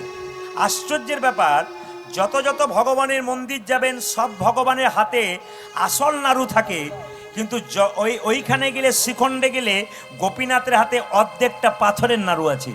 তা নাড়ুটা পাথরের হলো কেন? তারই তত্ত্ব। ছোট্ট বাচ্চা ছেলে রঘুনন্দন ভগবানকে 5 বছর বয়সে নাড়ু খাওয়ালো। এই 5 বছর বয়সে ভগবানকে নাড়ু খাওয়ালো এই রঘুনন্দনটিকে আপনাদের একটু জানতে হবে। লীলাটির নাম কি? ভক্ত রঘুনন্দন। আজকে কীর্তনের পরে আপনারা এই প্রসাদ কাপড়ের কোণে বেঁধে নিয়ে যাবেন। কীর্তনের পরে দাদা ভাইরা এই প্রসাদ পকেটে করে নিয়ে যাবেন। এই প্রসাদের অর্থ কি? বলছে ছোট্ট রঘুনন্দন গোপীনাথকে নাড়ু খাওয়াবে, ওই নাড়ু প্রসাদ শেষে আপনারা কাপড়ে কোণে বেঁধে নিয়ে যাবেন। কেন? একটাই কারণ, আপনার যে বাড়ির বাচ্চাটি খুব চঞ্চল, মায়েরা শুনে নিন, যাদের ছোট ছোট বাচ্চা আছে তারা মন দিয়ে শুনবেন, আপনার বাড়ির বাচ্চা যদি খুব চঞ্চল হয়, আমি আসরে দাঁড়িয়ে গ্যারান্টি দিলাম, আপনি একটা বছর প্রতি বৃহস্পতিবার, মানে রঘুনন্দনের জন্ম হয়েছিল বৃহস্পতিবার, আর রঘুনন্দন নাড়ু খাইয়েছিল বৃহস্পতিবার। এই জন্যে আপনারা এই প্রসাদটা নিয়ে যাবেন। এখানে যারা কীর্তন গান করাচ্ছেন, বাড়ির মানুষ যারা আছেন, তারা 5-7 কেজি বাতাসার ব্যবস্থা করে দিয়েছেন। আপনার শেষে হরিণ লুট পাবেন এবং নিয়ে যাবেন আজকে জগন্নাথের প্রসাদ, গোপীনাথের প্রসাদ। এই প্রসাদটা নিয়ে গিয়ে কাপড়ে কোণে বেঁধে আপনি বাড়িতে রেখে দেবেন। বৃহস্পতিবার দিন 1 কেজি বাতাসা নিয়ে আপনি বাড়িতে হরিণ লুট দিয়ে দেবেন। হরিণ লুট দিয়ে এই বাতাসাটা ওই বাতাসার মধ্যে মিশিয়ে দেবেন। প্রতি বৃহস্পতিবার বাচ্চা যখন স্নান করে আসবে, তাকে কি করবেন? আপনি একটুখানি বাতাসা, একটি তুলসী পত্র দিয়ে জয় গোপীনাথ 3 বার কপালে ঠেকিয়ে একবার মুখে দেবেন। প্রতি বৃহস্পতিবার আপনি 1 বছর করুন। আপনার বাচ্চাকে 1 বছর দেখবেন 4 ঘন্টা পড়তে হবে না, 2 ঘন্টাতে হবে। আপনার বাচ্চা দেখবেন ঠান্ডা হবে, ভদ্র হবে, ভক্ত হবে, কৃষ্ণ ভক্ত হবে। আপনার বাড়িতে যদি কোনো অশান্তি হয়ে থাকে, এখন তো বাড়িতে শান্তি নাই, এখন তো অশান্তিতে ভরপুর। শাস্ত্র বলছে যদি এই বাতাসাটা নিয়ে গিয়ে তুলসী মঞ্চে আপনি গুঁড়ি করে জয় গোপীনাথ বলে দিয়ে দিতে পারেন, প্রতিদিন সেই তুলসী গাছে জল দিতে পারেন, পরিক্রমা করতে পারেন, দেখবেন আপনার বাড়িতে 1 বছরের মধ্যে শান্তি প্রতিষ্ঠা হবে। কিছু করবেন ভগবানের জন্য, ভগবান আপনার জন্য করবে। আর আপনি খাবেন দাবেন, ঘুমাবেন আর টিভি সিরিয়াল দেখবেন, আপনাকে ভগবান সিরিয়ালেই রাখবে। কোন সিরিয়ালে? অন্য সিরিয়ালে, এই সিরিয়ালে নয়। কিন্তু এই জন্য মাথায় রাখবেন। 3 নম্বর কারণ, বাড়িতে কোনো অসুস্থ ব্যক্তি বহুদিন ধরে কষ্ট পাচ্ছে, হাঁটু ব্যথা কষ্ট হয়, দেখবেন অনেক সময় ডাক্তার দেখাচ্ছে, ভালো হচ্ছে না, আপনি প্রমাণ দেখে নেবেন। যদি ভক্তি ভরে জয় গোপীনাথ বলে প্রসাদটি তুলসী পত্র দিয়ে প্রতি বৃহস্পতিবার খাওয়াতে পারে আর ভগবানের নাম করতে পারে সেই ব্যক্তি, দেখবেন তার অনেক ব্যথা উপশম হয়ে যায়। এই জন্য লীলার শেষে আমি বাতাসা প্রসাদটা দেব। এখন আপনারা জেনে নিন যে ভক্ত রঘুনন্দনের জন্ম কিভাবে হলো। বলছে বর্ধমান জেলার শ্রীখণ্ড গ্রামে 2 ভাই, বড় ভাইয়ের নাম মুকুন্দ, ছোট ভাইয়ের নাম নরহরি। আপনারা কীর্তন শুনতে এসছেন, এমন হতে পারে 2 ভাই শুনতে এসছেন। তো বর্ধমান জেলার 2 ভাই, শ্রীখণ্ড গ্রামের বড় ভাইয়ের নাম কি বললাম মা? মুকুন্দ সরকার। আর ছোট ভাইয়ের নাম কি? নরহরি সরকার। মুকুন্দ সরকার কি করে? কবিরাজি চিকিৎসা করে, আর ছোট ভাই কি করে, তার সঙ্গে কম্পাউন্ডারি করে। একদিন ছোট ভাই বড় ভাইকে বলছে, দাদা একবার শ্রীবাস অঙ্গনে মহাপ্রভুকে দেখতে গেলে হয় না? বড় ভাই বলছে, এখনকার দিনে টোটো অটোতে আপনারা আসছেন, 10 মিনিট হাঁটতে পারছেন না, আর তখনকার দিনে কিলোমিটারের পর কিলোমিটার মানুষ হেঁটে যেত। তো শ্রীখণ্ড থেকে একবারে শ্রীবাস অঙ্গন নবদ্বীপ হেঁটে হেঁটে যেতে হতো। বড় ভাই বলছে, ভাই পারবি কি করে, এতটা রাস্তা হেঁটে যেতে পারবি? ছোট ভাই বলছে, দাদা সাধুগুরু বৈষ্ণবের মুখে শুনেছি, কেউ যদি কৃষ্ণ নাম করতে করতে চলে যায় তার রাস্তা নাকি খাটো হয়ে যায়। বলুন তো মায়েরা, যে গাছের ফল ধরে সেই গাছের ডালটা নিচের দিকে যায় না ওপর দিকে যায়? জোরে বলুন। হ্যাঁ, নিচের দিকে। আচ্ছা, যে ভক্ত হয় তার ভাবটি এরকম হয় না এরকম হয়? কোনটা হয়? জোরে বলুন, কোনটা হয়? যে ভক্ত হয় তার ভাবটি নিচু হয়। তার মানে কি, যদি পাবে কিছু আগে হও নিচু, যদি হও নিচু তবে পাবে কিছু। আচ্ছা মায়েরা, একটা সোনার কলসি যতই দামি হোক তাকে কিন্তু একজনের কাছে মাথা নিচু করতে হয়। জোরে বলুন তো, কার কাছে? হ্যাঁ, এইদিকে একটা সোনার কলসি যতই দামি হোক একজনের কাছে মাথা নিচু করতে হয়। কার কাছে? একটি গ্লাসের কাছে। আপনি কয়েকশোটা কোটি টাকার মালিক হতে পারেন, কিন্তু বৈষ্ণবের চরণে মাথা নত না করলে আপনার জীবনটা বৃথা হয়ে যায়। ভক্তের চরণে মাথা নত না করলে আপনার জীবনটা বৃথা হয়ে যায়। ভগবানের চরণে মাথা নত না করলে আপনার জীবনটা বৃথা হয়ে যায়। মায়েরা, ভক্ত যদি কাই মনে কোনো বাঞ্ছা করে, ভগবানের সাধ্য নাই সেই বাঞ্ছা নাহি পড়ে। ও মাসি সামনে বসে নয়, এদিকে। ভক্ত যদি কাই মনে কোনো বাঞ্ছা করে, ভগবানের সাধ্য নাই সেই বাঞ্ছা নাহি পড়ে। ভক্ত যদি মনের ইচ্ছা আকাঙ্ক্ষা ভরে ভগবানের কাছে যায়, ভগবান তা পূর্ণ করে দেয়। এই দেখুন, শ্রীবাসের দরজাতে মুকুন্দ সরকার, নরহরি সরকার চুপচাপ দাঁড়িয়ে আছে। এখন দেখুন কি জন্যে গেছে? মহাপ্রভুর আশীর্বাদ পাবার জন্যে আর মহাপ্রভুকে দেখবার জন্যে।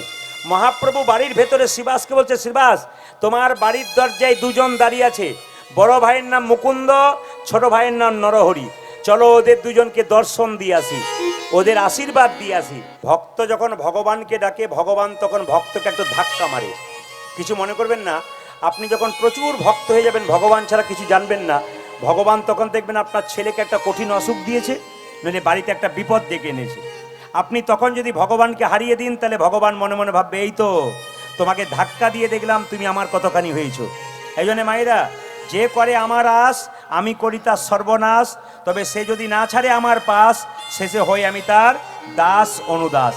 দেখুন, দু ভাই মিলে যখন এরকম করে দাঁড়িয়ে আছে, তখন মহাপ্রভু শ্রীবাসকে বলল, শ্রীবাস ওদের মধ্যে দু ভাই আমার কাছে এসেছে, তা বড় ভাইকে বলে দাও সে আমার 100 জন্ম কৃপা পাবে না, আর যে ছোট ভাই তাকে বলে দাও সে আমার সঙ্গে সারা জীবন কীর্তন করবে। ও মায়েরা, আপনারা কীর্তন শুনতে এলেন, একজন গোবিন্দের আশীর্বাদ পেলেন, একজন পেলেন না। যে পেল তার তো আনন্দ হবে, যে পাবে না তার কত কষ্ট হবে। তো সঙ্গে সঙ্গে শ্রীবাস এসে বলছে, এই যে এই তোমাদের মধ্যে ছোট ভাইকে আমি। কি নাম? আমার নাম নরহরি সরকার। তোমার জন্য প্রভু বলেছে তুমি তুমি সারা জীবন প্রভুর সঙ্গে থাকবে, হরিনাম সংকীর্তন করবে। বড় ভাই বলছে, আমার জন্য কি বলেছে? তোমার জন্য প্রভু বলেছে তুমি 100 জন্ম কৃপা পাবে না, তুমি 100 জন্ম সঙ্গ পাবে না, সঙ্গ পাবে না। যেই না বলেছে 100 জন্ম কৃপা পাবে না, অমনি বড় ভাই কি করছে দেখুন, নাচতে শুরু করেছে, জয় গৌর জয় গৌর জয় গৌর। শ্রীবাস মনে মনে ভাবলো, লোকটার মাথা খারাপ হয়ে গেল বোধহয়। আমি বললাম প্রভু তোমাকে 100 জন্ম কৃপা করবে না, আর তুমি জয় গৌর বলে নাচছো, নিশ্চয়ই তোমার মাথা খারাপ হয়ে গেছে। সঙ্গে সঙ্গে শ্রীবাসকে বলছে, আচ্ছা শ্রীবাস, আর শ্রীবাস বলছে, আচ্ছা মুকুন্দ, তোমাকে যে বললাম 100 জন্ম কৃপা পাবে না, তুমি জয় গৌর বলে নাচছো কেন? আমি হলে তো বিষকে আত্মহত্যা করে দিতাম। শ্রীবাস বলছে মুকুন্দকে। মুকুন্দ বলছে, শোনো শোনো শ্রীবাস, প্রভু যদি বলতো কোন জন্মে সঙ্গ পাবো না, সঙ্গ পাব না, তাহলে না হয় আমি বিষ খেয়ে আত্মহত্যা করে দিতাম। করে দিতাম। প্রভু বলেছে 100 জন্ম সঙ্গ পাবো না, সঙ্গ পাব না, 100 জন্ম না হয় গৌর গৌর বলে কেঁদে বেড়াবো। গোবরে গোবরে বলে কেঁদে বেড়াবো। যখনই 100 জন্ম পেরিয়ে যাবে, আহা! 101 জন্মে প্রভুর সঙ্গ পাবো। হরি হরি বল। তিনি বললেন 100 জন্ম আমাকে কৃপা করবে না, 100 জন্ম গৌর বলে কাঁদবো, 101 জন্মে তো কৃপা পাবো। এর থেকে কি শিখে নিলেন আপনারা? ধৈর্য যার ভগবান তার, ধৈর্য যার নাই ভগবান তার নাই। এইদিকে জেনে নিন, যে মেয়ের খুব ধৈর্য, সংসারে যে মেয়ে খুব ঠান্ডা, ওর দেখবেন সংসারে উন্নতি আছে। আর যে মেয়েরা দেখবেন সংসারে খুব চঞ্চল, ওরা দুবার তরকারিতে নুন দেয়, ঘরের লোকের কাছে গাল খায়, এ নিয়ম। কিন্তু জেনে নিন, যে মেয়ে সংসারে খুব ঠান্ডা খুব শান্ত, জানবেন তার জীবনে প্রচুর উন্নতি আছে। আর যে মেয়ে খুব চঞ্চল সংসারে, ওর উন্নতি নাই। শুধু মেয়েদের ক্ষেত্রে নয়, পুরুষদের ক্ষেত্রেও তাই। যে পুরুষ দেখবেন খুব চঞ্চল, হরি বা আসরে এসে দেখবেন এখানে বসবে ওখানে বসবে, চটি গুটিয়ে পালাবে, এদের দেখবেন কোনো জায়গাতে স্থির নাই। এ সংসারেও মন খুব চঞ্চল। ওদের ইতিহাস ঘেঁটে দেখবেন ওদের বাড়িতে ওর জীবনে কোনোদিন উন্নতি করতে পারে নাই। এই জন্য যারা শান্ত ব্যক্তি, যারা ভক্ত ব্যক্তি, তারা জীবন উন্নতি করতে পারে। যেমন দেখে নিন, মহাভারতের দিকে গেলে কি দেখতে পাবো? 100 ভাইয়ের দাদা দুর্যোধন, তিনি বড় চঞ্চল ছিলেন, উনি ভগবান হারালেন। কিন্তু পঞ্চপাণ্ডবের দাদা যুধিষ্ঠির, উনি স্থির ব্যক্তি ছিলেন, উনি ঠান্ডা মাথার মানুষ ছিলেন, উনি ভগবান পেলেন। এই জন্য জেনে নিন, এ পৃথিবীতে যারা ঠান্ডা মাথার মানুষ, তারা ভগবানের কৃপা লাভ করে। মুকুন্দ সরকার যখন কাঁদছে, মায়েরা, ভগবান সব সইতে পারে, দুটো জিনিস সইতে পারে না, কি বলুন তো? একটি চোখের জল, একটি অহংকার। যদি হরিবাসরে এসে কারো ভেতরে অহংকার হয়ে যায়, ভগবান তাকে নিতাই গৌর হরিবল করে দেয়, বেশিক্ষণ বসতে দেয় না। আর হরিবাসরে যারা ভক্তি ভরে প্রেম দিয়ে বসে, ভগবান তাদের আশীর্বাদের ছায়াটা মাথায় দিয়ে দেয়। মুকুন্দ যখন খুব কাঁদছে, তখন মহাপ্রভু মুকুন্দকে বলছে, মুকুন্দ তুমি কাঁদছো কেন? মুকুন্দ বলছে, প্রভু তুমি আমার ভাইকে কৃপা করলে আর আমাকে কৃপা করলে না, আমাকে তুমি 100 জন্ম কৃপা করবে না? সঙ্গে সঙ্গে মহাপ্রভু মুকুন্দকে একটা দামি কথা বলল, মুকুন্দ শোনো, সে সংসারে যারা বড় ভাই হয় আর বড় বউ হয়, তাদের দায়িত্ব সবচাইতে বেশি হয়। মায়েরা, এ সংসারে যারা বড় ভাই আর বড় বউ হয়, তাদের দায়িত্ব সবচাইতে বেশি হয়। কে বলেছে বলুন তো? না, এ কথা বলেছে মহাপ্রভু। তিনি বললেন, একটা বনের মধ্যে বড় বড় গাছ যেমন ছোট ছোট গাছগুলোকে ঝড়ঝঞ্ঝা থেকে রক্ষা করে, একটা সংসারে বড় ভাই ছোট ছোট ভাইগুলোকে বিপদ থেকে রক্ষা করে। শোনো মুকুন্দ, আমি তোমার ভাইকে আমার সঙ্গে রাখলাম আর তোমাকে শ্রীখণ্ডে পাঠিয়ে দিলাম। শোনো, তুমি শ্রীখণ্ডে ফিরে যাবে, তোমার মাথায় হাত দিয়ে আশীর্বাদ দিলাম। তোমার তো চিকিৎসাতে খুব একটা নাম ডাক ছিল না, তোমার মাথায় হাত দিয়ে বলে দিলাম, তুমি কাল থেকে বাড়িতে গিয়ে যাকেই চিকিৎসা করবে তারই রোগ ভালো হয়ে যাবে। তবে মুকুন্দ সাবধান, বলে কি? তুমি কিন্তু গরিবের চিকিৎসা করবে, বড় লোকের চিকিৎসা করবে না, তুমি কিন্তু কোনো পয়সা নেবে না। তুমি বাড়ি ফিরে যাও, একটা গোপীনাথের মন্দির তৈরি করো আর জীবের দ্বারে হরিনাম দাও। মুকুন্দ সরকার মহাপ্রভুকে প্রণাম করলেন, মহাপ্রভু হাতটা মাথাতে দিলেন। এখানে যারা কীর্তন শুনতে এসছেন দাদা ভাইরা, আপনারা যে কোনো ব্যবসা বাণিজ্য কাল সকাল থেকে করবেন, তাদের পয়সা রোজগার আপনাদের হবে না।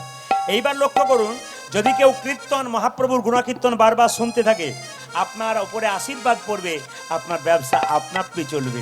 কেন? ভগবানের নাম শুনলে ভগবান কৃপা করে দেয়। মুকুন্দ সরকারকে মহাপ্রভু মাথায় হাত দিয়ে আশীর্বাদ করে বলল, মুকুন্দ দেরি করো না, ফিরে যাও। মুকুন্দ সরকার বাড়ি ফিরে এলো, বাড়ি ফিরে এসে একটা গোপীনাথের মন্দির তৈরি করলো। যে যেখানে বসে আছেন, আপনি ভগবান গোপীনাথ বসে আছেন আর মুকুন্দ সরকার গাইছে। মুকুন্দ সরকার বাড়ি তৈরি করলেন এবং ছোট্ট একটা গোপীনাথের মন্দির তৈরি করলেন। প্রত্যেক দিন গোপীনাথের মন্দিরে গোপীনাথের ভজন করে। কিন্তু সেই সময়কার বাংলার নবাব, মালদাতে বাড়ি, নাম কি? হুসেন শাহ। তার পেটে প্রচণ্ড যন্ত্রণা হয়েছে, কোনো মতে ভালো হচ্ছে না। একজন বলল, নবাব তোমার পেটের যন্ত্রণা ভালো হবে তুমি যদি শ্রীখণ্ডে যেতে পারো মুকুন্দ সরকারের কাছে। নবাব বলল, আমি এখনই যাব। লোকে বলল, না, তোমাকে নবাব সেজে গেলে হবে না, তবে তোমার চিকিৎসা করবে না। তোমাকে ফকির সেজে যেতে হবে, তবে তোমার চিকিৎসা হবে। কারণ মুকুন্দ সরকার গরিবের চিকিৎসা করে, বড় লোকের করে না। সবাই লক্ষ্য করুন, নবাব হোসেন শাহ ফকির সেজে, হুসেন ফকির সেজে ছুটে এলো কোথায়? মুকুন্দ সরকারের বাড়ি। লোককে জিজ্ঞেস করছে, ভাই মুকুন্দ সরকারের বাড়ি কোনটা? বলছে সোজা চলে যাও, মন্দিরের চূড়াটা দেখা যাচ্ছে, ওখানে সোজা চলে যাও, দেখতে পাবে মুকুন্দ সরকারের বাড়ি।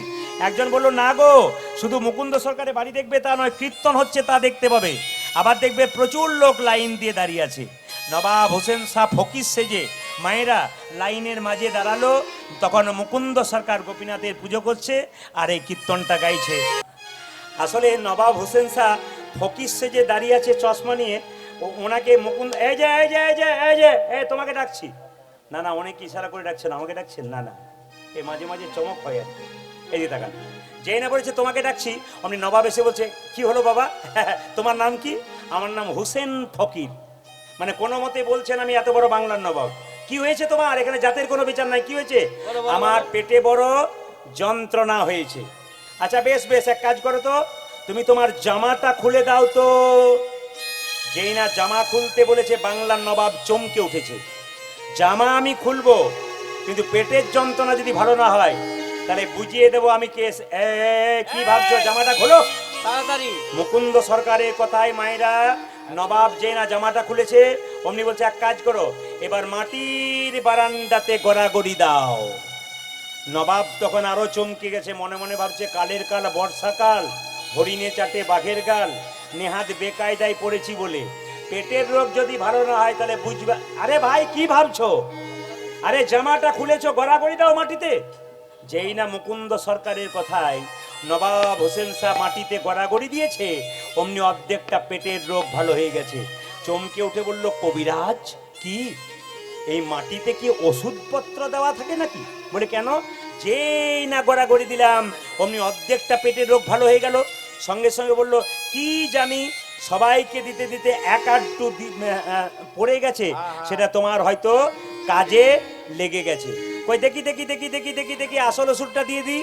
যেই না আসল ওষুধটা দিয়েছে, অমনি মুকুন্দ সরকার ওষুধে নবাবের পেটের রোগ ভালো হয়ে গেছে।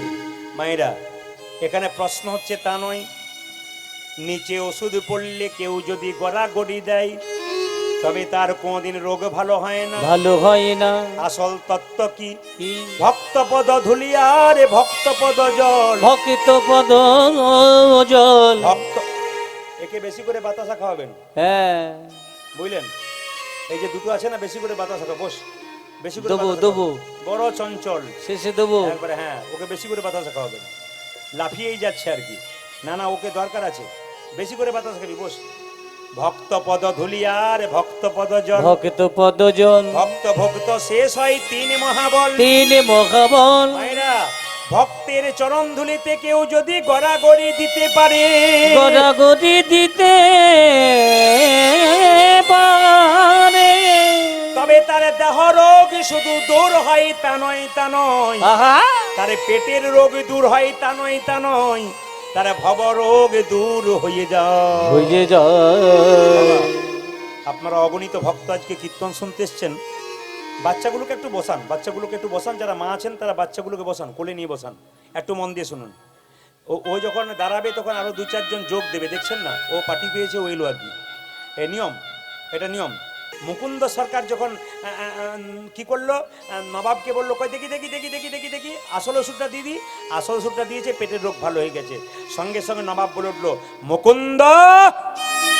মুকুন্দ বললো, কার এত বড় সাহস যে আমার নাম ধরে রাখছে? আমি হলাম সারা বাংলার নবাব হোসেন শাহ।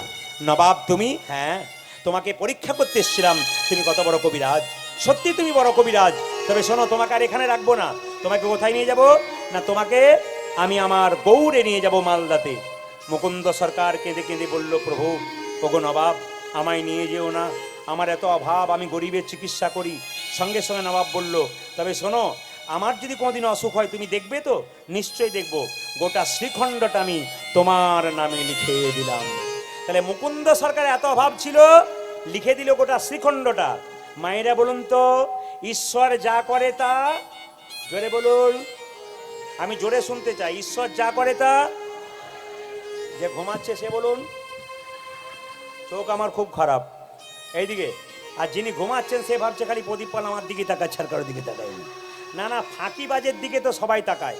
এই যে তাকান, ঈশ্বর যা করে তা জোরে বলুন।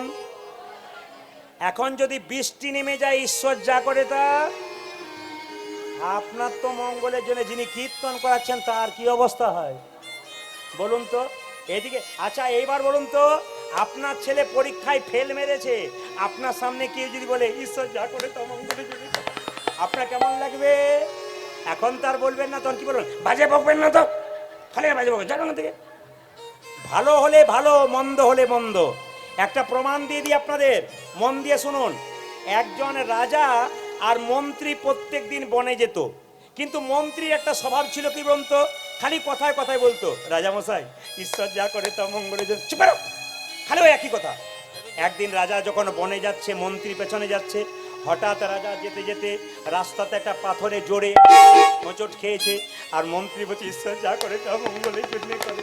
রাজা তখন বলছে বেটা আমার খাচ্ছে আমার, কে আছিস একে বন্দি কর। মন্ত্রীকে বন্দি করেছে, রাজা একাই বনে গেছে। ও মায়েরা, বনে রাস্তা পায় নাই, ঢুকতে ঢুকতে গভীর জঙ্গলে একটা বিরাট বড় কালীর মন্দির, ওই যেমন মায়ের মন্দির আছে, এখানে মা কালীর মন্দির, বড় জাগ্রত। প্রণাম জানালাম, মাকে প্রণাম করে এসেছি আমি। মায়ের আশীর্বাদ আছে, মা মনসার আশীর্বাদ আছে, আপনারা শুনতে পাচ্ছেন। আর এও আশীর্বাদ আছে মাইকম্যানের প্রতি। ও আস্তে আস্তে মাইক সাউন্ডটা নিজের রাস্তাতে না ভালো করছে, কিন্তু আশীর্বাদ করুন, আস্তে আস্তে নিজের জায়গাতে যাচ্ছে আর কি, খুব সুন্দর করেছে, আর কোনো প্রবলেম নেই। আপনার আশীর্বাদ করুন আরও যেন হাতটা সুন্দর হয়, আরও যেন ভালো চালাতে পারি। সবাই লক্ষ্য করুন, এখন ঢুকতে ঢুকতে একটা কালী মন্দির, তাকান আমার দিকে, একটা কালী মন্দির, একটা কালী মন্দির। কালী মন্দিরে কাউকে পায় নাই, পাবিত পা রাজাকে পেয়েছে।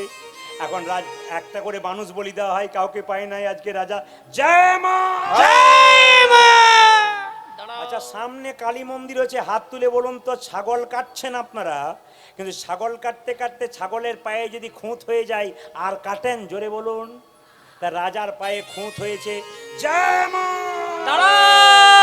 সঙ্গে সঙ্গে লোক বলে দাঁড়াও দাঁড়াও দাঁড়াও, বলে কি এ বেটার পায়ে খুঁত হয়েছে। রাজাকে চিনতে পারে না, ধাক্কা দিয়ে বের করেছে। রাজা তখন যেতে যেতে মনে মনে বলছে, মন্ত্রী তুমি ঠিকই বলেছি, ঈশ্বর যা করে তা মঙ্গলের জন্য করে। এখন লক্ষ্য করুন, মন্ত্রীর কাছে গিয়ে বলছে, মন্ত্রী তোমার হাত দুটো দাও। বলে কেন? তোমাকে সাবাস জানাই, ভাগ্যে আমি হোঁচট খেয়েছিলাম, নইলে মায়ের কাছে হরি বল হয়ে যেতাম। ঈশ্বর যা করে তা মঙ্গলের জন্য করে। মন্ত্রী বলছে, রাজামশাই শুধু তোমার মঙ্গল করেছে তা নয়, আমারও করেছে। বলে কেন? আজ যদি তোমার সঙ্গে আমি যেতাম, তুমি না হয় হোঁচট খেয়েছিলে, আমি তো খাই নাই, আমাকে নিতাই গৌর হরি বল করে দিত। কীর্তনে যে কি মজা আছে, সারা রাত্রি চলে গেলেও মনে হবে চালিয়ে যান আপনি। ও মায়েরা, ঈশ্বর যা করে তা মঙ্গলের জন্য করে। এখন লক্ষ্য করুন, সঙ্গে সঙ্গে মুকুন্দ সরকার যখন আশীর্বাদ দিল মুকুন্দকে, নবাব গোটা শিখণ্ডরা তোমার নামে লিখে দিলাম, তখন মুকুন্দ সরকার ছুটে আসছে তার বাড়ির দিকে। ভগবানের কি লীলা, তার স্ত্রীর কাছে ছুটে আসছে আর গাইতে গাইতে যাচ্ছে যশোদা আর দুলাল। সবাই লক্ষ্য করুন যে যেখানে ছিলেন। এখন যেই না মুকুন্দ সরকার তার স্ত্রীর কাছে আসছে, চিৎকার করে বলছে, কই গো ধরণী। অহংকার। কার অহংকার? মুকুন্দ সরকারের অহংকার। সারা বাংলায় চিকিৎসা করতে করতে তার ভেতরে অহংকার হয়ে গেছে। যখন অহংকার হয়ে গেছে মায়েরা, ভগবান সব সইতে পারে, অহংকার সইতে পারে না। সঙ্গে সঙ্গে তার স্ত্রীকে বলল, কই গো। স্ত্রী চিৎকার করে বলল, স্বামী এ কি আমার হলো গো, এ কি হলো গো। ভগবান বললেন, মুকুন্দ সারা বাংলার চিকিৎসা করতে করতে তোমার অহংকার হয়ে গেছে, আমি তোমার স্ত্রীর মধ্যে কঠিন রোগ দেবো, দেখি তুমি ধরতে পারো কিনা। তোমার ভেতরে অহংকার হয়ে গেল, তুমি বাংলার বড় চিকিৎসক, যারাও তোমায় দেখাচ্ছি মজা। তার স্ত্রী চিৎকার করবে, স্বামী এ কি আমার হলো গো,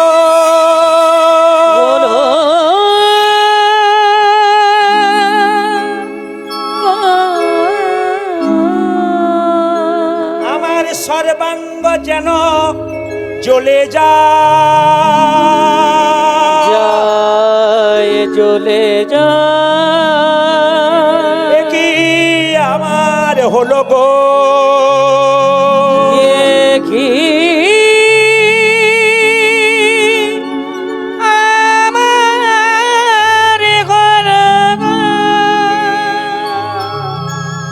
হয়েছে তোমার? তোমার কি হয়েছে? তুমি শুয়ে আছো কেন স্বামী? বেশ কয়েকদিন ধরে আমার চোখগুলো জ্বালা করে, আমার হাতগুলো জ্বালা করে, পা গুলো জ্বালা করে, আমার গোটা শরীরটা জ্বালা করে, খাবার খেলে বমি হয়, মাথা ঘুরে যায়। কেন আমার এমন হয়? তুমি তো সারা বাংলা চিকিৎসা করছো, আমার রোগ ভালো করে দাও। মুকুন্দ সরকারের তখন অহংকার ভাঙে যায়, মনে মনে ভাবছে বা বা বা, আমি সারা বাংলা চিকিৎসা করি, আমি হলাম মুকুন্দ কবিরাজ, তোমার রোগ ধরতে পারবো না কিনা? দেখি দেখি দেখি দেখি তোমার চোখ দেখি, দেখি তোমার হাত দেখি, দেখি তোমার পা দেখি, দেখি তোমার জিভ দেখি। একই, আমি সারা বাংলা চিকিৎসা করছি, আমার স্ত্রী রোগ ধরতে পারছি না। রাত্রিবেলায় মুকুন্দ সরকার মহাপ্রভু মন্দিরে গিয়ে বলছে, প্রভু বলে দাও, দাও বলে দাও, প্রভু বলে দাও, দাও বলে দাও, দাও বলে দাও। রাত্রিবেলায় মুকুন্দ সরকার মহাপ্রভু মন্দিরে আছাড় খেয়ে বলল, মুকুন্দ সরকার বলল, প্রভু আমি আমার স্ত্রীর রোগ ধরতে পারছি না কেন? আকাশবাণী করে ভগবান বললেন, মুকুন্দ আমি যা ভেবেছিলাম তাই, সারা বাংলা চিকিৎসা করতে করতে তোমার ভেতরে অহংকার হয়ে গেছে। মুকুন্দ সরকার বলে উঠল, প্রভু আমি ক্ষুদ্র জীব, কখন আমার অহংকার হয় আমি জানি না। সত্যি যদি আমার অহংকার হয়েছে, তুমি আমার অহংকারের পতন ঘটাও। মহাপ্রভু কি করলো মা? চিবানো পান তার স্ত্রীকে দিল, বলছে মুকুন্দ তোমার স্ত্রীকে দিয়ে দাও, তোমার স্ত্রীর রোগ তো ভালো হবে, তোমার স্ত্রীর গর্ভে একটা নতুন লক্ষণ প্রকাশ পাবে, তোমার স্ত্রী গর্ভবতী হবে, তোমার স্ত্রীর গর্ভে যে সন্তানটা হবে তার নাম হবে ভক্ত রঘুনন্দন। মায়েরা, তাহলে মহাপ্রভু চিবানো পান থেকে মুকুন্দ সরকারের ছেলে জন্ম হচ্ছে। মুকুন্দ সরকার চিবানো পানটা নিয়ে গিয়ে বলো, কই গো, এই দেখো মহাপ্রভু চিবানো পান দিয়েছে। যেই না চিবানো পানটা দিয়েছে, তার স্ত্রী খেয়েছে, গোটা শরীরে রোগ ভালো হয়ে গেছে। কিছুদিন পরে নতুন লক্ষণ প্রকাশ পেল, তার স্ত্রীর গর্ভে সন্তান এলো। সেই সন্তানটা জন্ম নেবে কবে? আচ্ছা বলুন তো, আমি কীর্তনে প্রারম্ভে একটা কথা বলেছিলাম যে রঘুনন্দনের জন্ম কি বার হয়েছিল, জোরে বলুন। বাহ, আপনাদের প্রণাম জানাই, সত্যি আপনাদের এখানে শ্রোতা আছে, কারণ একবারে মন দিয়ে আপনারা শোনেন। কি বার বলেছিলাম জন্ম হয়েছে? বৃহস্পতিবার। সেদিন বাড়িতে কি পুজো ছিল? সরস্বতী পুজো ছিল বাড়িতে, সরস্বতী পুজো। মায়েরা, চিবানো পানটা তার স্ত্রীর কাছে নিয়ে আসছে, আর নিয়ে এসে যে না দিয়েছে, স্ত্রী যে না খেয়েছে, মায়েরা 10 মাস 10 দিন পর তার গর্ভ থেকে সন্তানটা জন্ম নিচ্ছে সরস্বতী পুজোর দিনে। এইবার লক্ষ্য করুন, এই বাচ্চাটা যখন জন্ম নিল মায়েরা, তখন মলিন খাবার, এই দিয়ে দেখান, মলিন খাবার খাই বলে তার অন্নপ্রাশন হলো। সেই দিন আপনারা কাজ করতে পারেন, যখন মহাপ্রসাদটা দেবেন তার আগে আপনারা একটু মধু দিয়ে দিন। মহাপ্রসাদটা যখন দেবেন না অন্নপ্রাশনের দিনে, তারা একটু মধু দিয়ে দিন। দেখবেন আপনার ভগবানের কাছে প্রার্থনা করুন, হে প্রভু আমার ছেলে যেন মিষ্টি মিষ্টি কথা বলে। দরখাস্তের বয়ান যদি ভালো হয়, আবেদন মঞ্জুর তাড়াতাড়ি হয়। ডাকটা যদি আপনার সঠিক থাকে মা, ডাকটা যদি আপনার সঠিক থাকে, ভগবান আপনার ডাকে সাড়া দিতে বাধ্য, যদি আপনি ঠিক মতো ডাকতে পারেন। আমরা ডাকতে পারি না, তাই ভগবান সাড়া দিতে পারে না। সবাই লক্ষ্য করুন মায়েরা, আজকে মধু কেনার পয়সা নাই, বাজার থেকে মধু কেনার পয়সা আছে ঠিক কথা, দোকান বন্ধ, সরস্বতী পুজো, আজকে দোকান বন্ধ। এক কাজ কর, ছেলে কান্নাকাটি করছে, কান্না বন্ধ করতে হবে। 2 কানে শোনাইল মধুর হরিনাম। ছেলেটির জন্ম হলো, নাম রাখলো কি? রঘুনন্দন। বাবা কিছু মনে করবেন না, আপনাদের হাওড়া জেলাতে একটা ভালো জিনিস খবর পেলাম, এখানকার ছেলেদের নিশ্চয় মায়েরা কৃষ্ণ বিষ্ণু নারায়ণ নাম রেখেছেন, যাদব মাধব নাম রেখেছেন। কিন্তু কিছু মনে করবেন না, সবচাইতে লজ্জার ব্যাপার কি বলুন তো, এখন যত দিন যাচ্ছে তত সিরিয়াল দেখে দেখে নামগুলো পাতলা পাতলা রাখছে।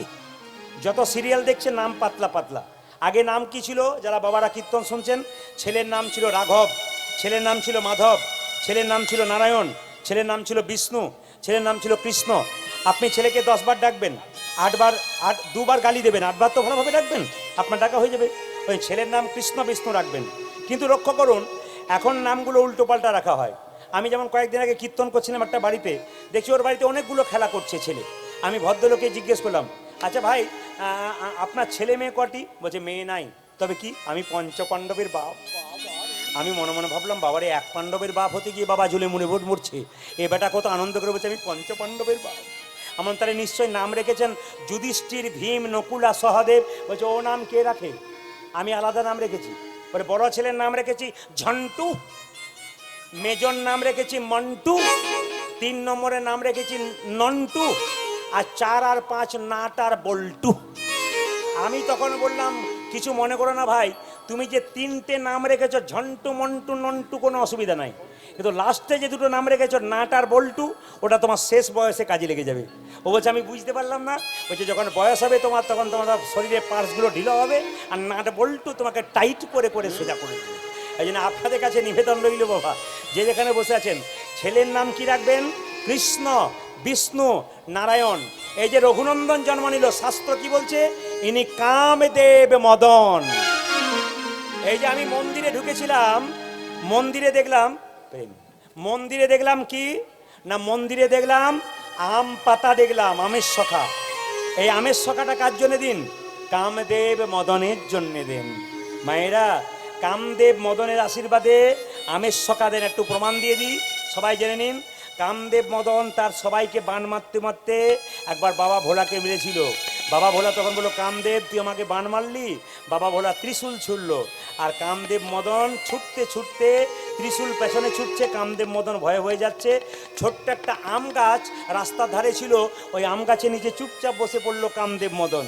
আম গাছকে বললো আমরা সখা, তুই শাখা বিস্তার করে বাঁচা, আমি তোকে আশীর্বাদ করব। আম গাছটা যখন শাখা বিস্তার করে বাঁচালো, ত্রিশূলটা বাবার কাছে ফিরে গেল, তখন কামদেব মদন আম গাছকে আশীর্বাদ করলো, ওরে আম্র সখা, তুই যেহেতু শাখা বিস্তার করে আমাকে বাঁচালি, আমি তোকে আশীর্বাদ করলাম, পৃথিবীর প্রত্যেকটা শুভ কাজে তোর আগমন হবে, কিবা বিবাহে, কিবা অন্নপ্রাশনে, কিবা পুজোতে। এই জন্য মায়েরা, আমের শখা কার জন্য লাগে? কামদেব মদনের আশীর্বাদ থেকে লাগে।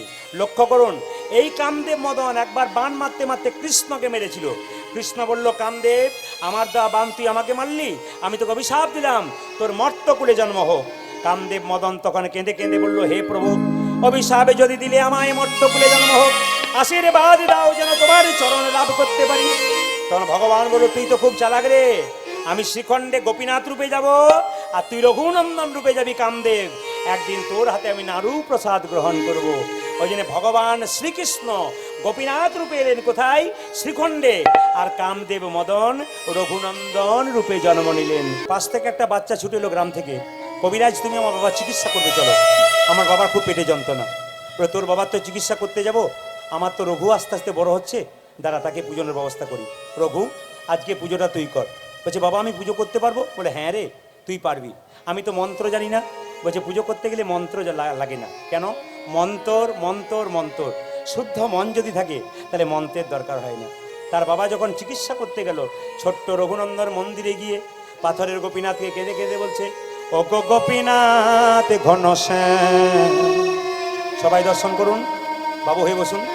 ছোট্ট রঘুনন্দন গোপীনাথকে নাড়ু খাচ্ছে, ও গো গোপীনাথ ঘনশ্যাম। ছোট্ট বাচ্চা রঘুনন্দন কেঁদে কেঁদে বলে গোপীনাথ গোপীনাথ বাবা তোমাকে কি সুন্দর নাড়ু খাওয়াই, নাড়ু তুমি খাওয়াই, না বাবার হাতে নাড়ু খাও, আমার হাতে নাড়ু খাবে না কেন? পাথরের গোপীনাথ চুপচাপ দাঁড়িয়ে থাকে। রঘু মনে মনে ও রঘু বলছে তুমি নাড়ু খাচ্ছ কেন? বুঝতে পারছি, আরে বাবা, বাবা তোমাকে সুন্দর করে সাজিয়ে দেয়, আমি তোমায় সাজাতে পারি নাই বলে তোমার মনে বড় অভিমান হয়ে গেছে।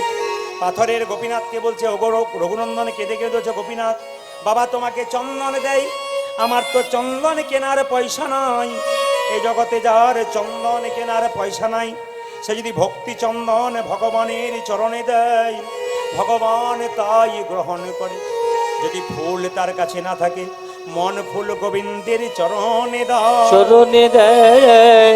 যদি কারো জল না থাকে, নয়নের জল গোবিন্দের চরণে দাও, চরণে দেয়। গোপীনাথ তুমি নাড়ু খাও, নাড়ু খাও, নাড়ু খাও বারবার। ও বুঝতে পেরেছি, আরে বাবা দরজাটা হাঁ করে খোলা আছে তো, এই যে তোমার লজ্জা করছে, এই দেখো দরজাটাকে বন্ধ করে দিলাম।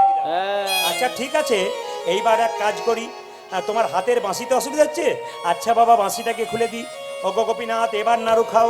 পাথরের গোপীনাথ যখন কোনো মতে নাড়ু খাচ্ছে না, ছোট্ট রঘুনন্দন কি করলো দেখুন, পাথরের গোপীনাথের পায়ে মাথা ঠুকছে, গোপীনাথ গোপীনাথ গোপীনাথ। রক্ত আর চোখের জলে মন্দির ভেসে যাচ্ছে। পাথরের গোপীনাথ মনে মনে ভাবছে, রঘুরে, ভক্ত আমায় চোখের জল দিয়ে ডাকে, আমি তার হাতে প্রসাদ খাই। লোকে আমায় সোনার থালাই উপর থালাই পায়েস দেয়, তোর মতো চোখের জলে এমন করে আমায় কেউ ডাকে না। তুই শুধু চোখের জল নয়, রক্ত দিয়ে আমার চরণ ভিজিয়ে দিয়েছিস। আমি যদি তোর হাতে একটা নাড়ু না খাই, তবে যে আমার গীতাতে প্রতিজ্ঞা রবে না। আমি যে গীতাতে বারবার বলেছি, পত্রং পুষ্পং ফলং তয়ং যো মে ভক্ত প্রযচ্ছতি তদহম উপহিতম আসমানি প্রতাত মম। যে আমায় ফুল দেয় আমি তাই তাই গ্রহণ করি, ফুল না পেয়ে যদি কেউ পাতা দেয় আমি তাই গ্রহণ করি। আমি যে গীতাতে আরো বলেছি, যে যথামাঙ্গ প্রবদ্ধন্তে তাংস্ততৈব ভজাম্যহম মম বর্তমানুবর্তন্তে মনুষ্য পার্থ সর্বস্ব। যে আমায় যেমন ভাবে ভালোবাসে আমি তাকে তেমন ভাবে ভালোবাসি রে রঘু। পেছন থেকে পাথরের গোপীনাথ বলছে, রঘু রঘুনন্দন নারুদে। যেই না বলেছে রঘুনন্দন নারুদে, রঘুনন্দন নাড়ু দিচ্ছে, গোপীনাথ একটা একটা করে সব নাড়ু খেয়ে নিচ্ছে। পাথরের গোপীনাথকে রঘু জিজ্ঞেস করছে, হ্যাঁ গো গোপীনাথ, তুমি তো বাবার হাতে এত নাড়ু খাও না, আমার হাতে এত নাড়ু খাচ্ছ কেন? পাথরের গোপীনাথ কেঁদে কেঁদে বলে, সবাই আমায় ডাকে রে রঘু, তোর মতো এমন করে চোখের জলে ভেসে কেউ ডাকে না। সব নাড়ু পাথরের গোপীনাথ খেয়ে নিল। একটা নাড়ু পাথরের গোপীনাথ হাতে রাখলো। ছোট্ট রঘুনন্দন জিজ্ঞেস করছে, হ্যাঁ গো গোপীনাথ, তুমি সব নাড়ু খেয়ে নিলে, একটা নাড়ু হাতে রাখলে কেন? ভগবান গোপীনাথ বলল, রঘুরে, ভক্ত যদি ভগবানকে খাওয়াই আর ভগবান যদি ভক্তকে না খাওয়াই, তবে যে ভগবানের নামে কলঙ্ক হবে। মায়েরা, হাজার হাজার সাপের মধ্যে একটা সাপের মাথায় মণি থাকে। যে সাপের মাথায় মণি থাকে তাকে খাবার জোগাড় করতে হয় না, অন্ধকারে বসে থাকে, মণির আলোতে পোকামাকড় ছুটে আসে, ওখানে বসে বসে খাবার খায়। তত্ত্ব বলল, ভগবান রূপমণিকে কোনো ভক্ত যদি হৃদয় মাঝে একবার রাখতে পারি, তার তো খাবার অভাব হয় না, ভগবান তার খাবার জোগাড় করে দেয়। মায়েরা, যেই না বলেছে সব নাড়ু তো খেয়ে নিলে, এবার কি করবে? এই নাওটা আমি তোকে খাওয়াবো, আমি খাবো না, ওটা প্রসাদ করব। রঘুনন্দনকে জোর করে গোপীনাথ ধরে বলল, রঘুনন্দন নাড়ু, সব নাড়ু তো তুমি খেয়ে নিলে, এখন কি করব? বাবা যে বলবে প্রসাদ চাইবে, তখন কি করব? তোর মায়ের কাছে যা। দরজা বন্ধ করে ছোট্ট রঘু মায়ের কাছে গেল। মা এক থালা নাড়ু দিয়ে বলল, তুই সব নাড়ুগুলো খেয়েছিস?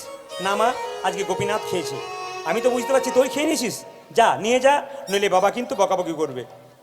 যাই না ছোট্ট ছেলেটা বাড়ির ভেতর থেকে মন্দিরের দিকে ঢুকছে নাড়ু থালাটা নিয়ে, অমনি তার বাবা এসছে চিকিৎসা করে পাশের গ্রাম থেকে। তুই গোপীনাথকে নাড়ু খাইয়েছিস? হ্যাঁ খাইয়েছি, দেখাতে পারবি?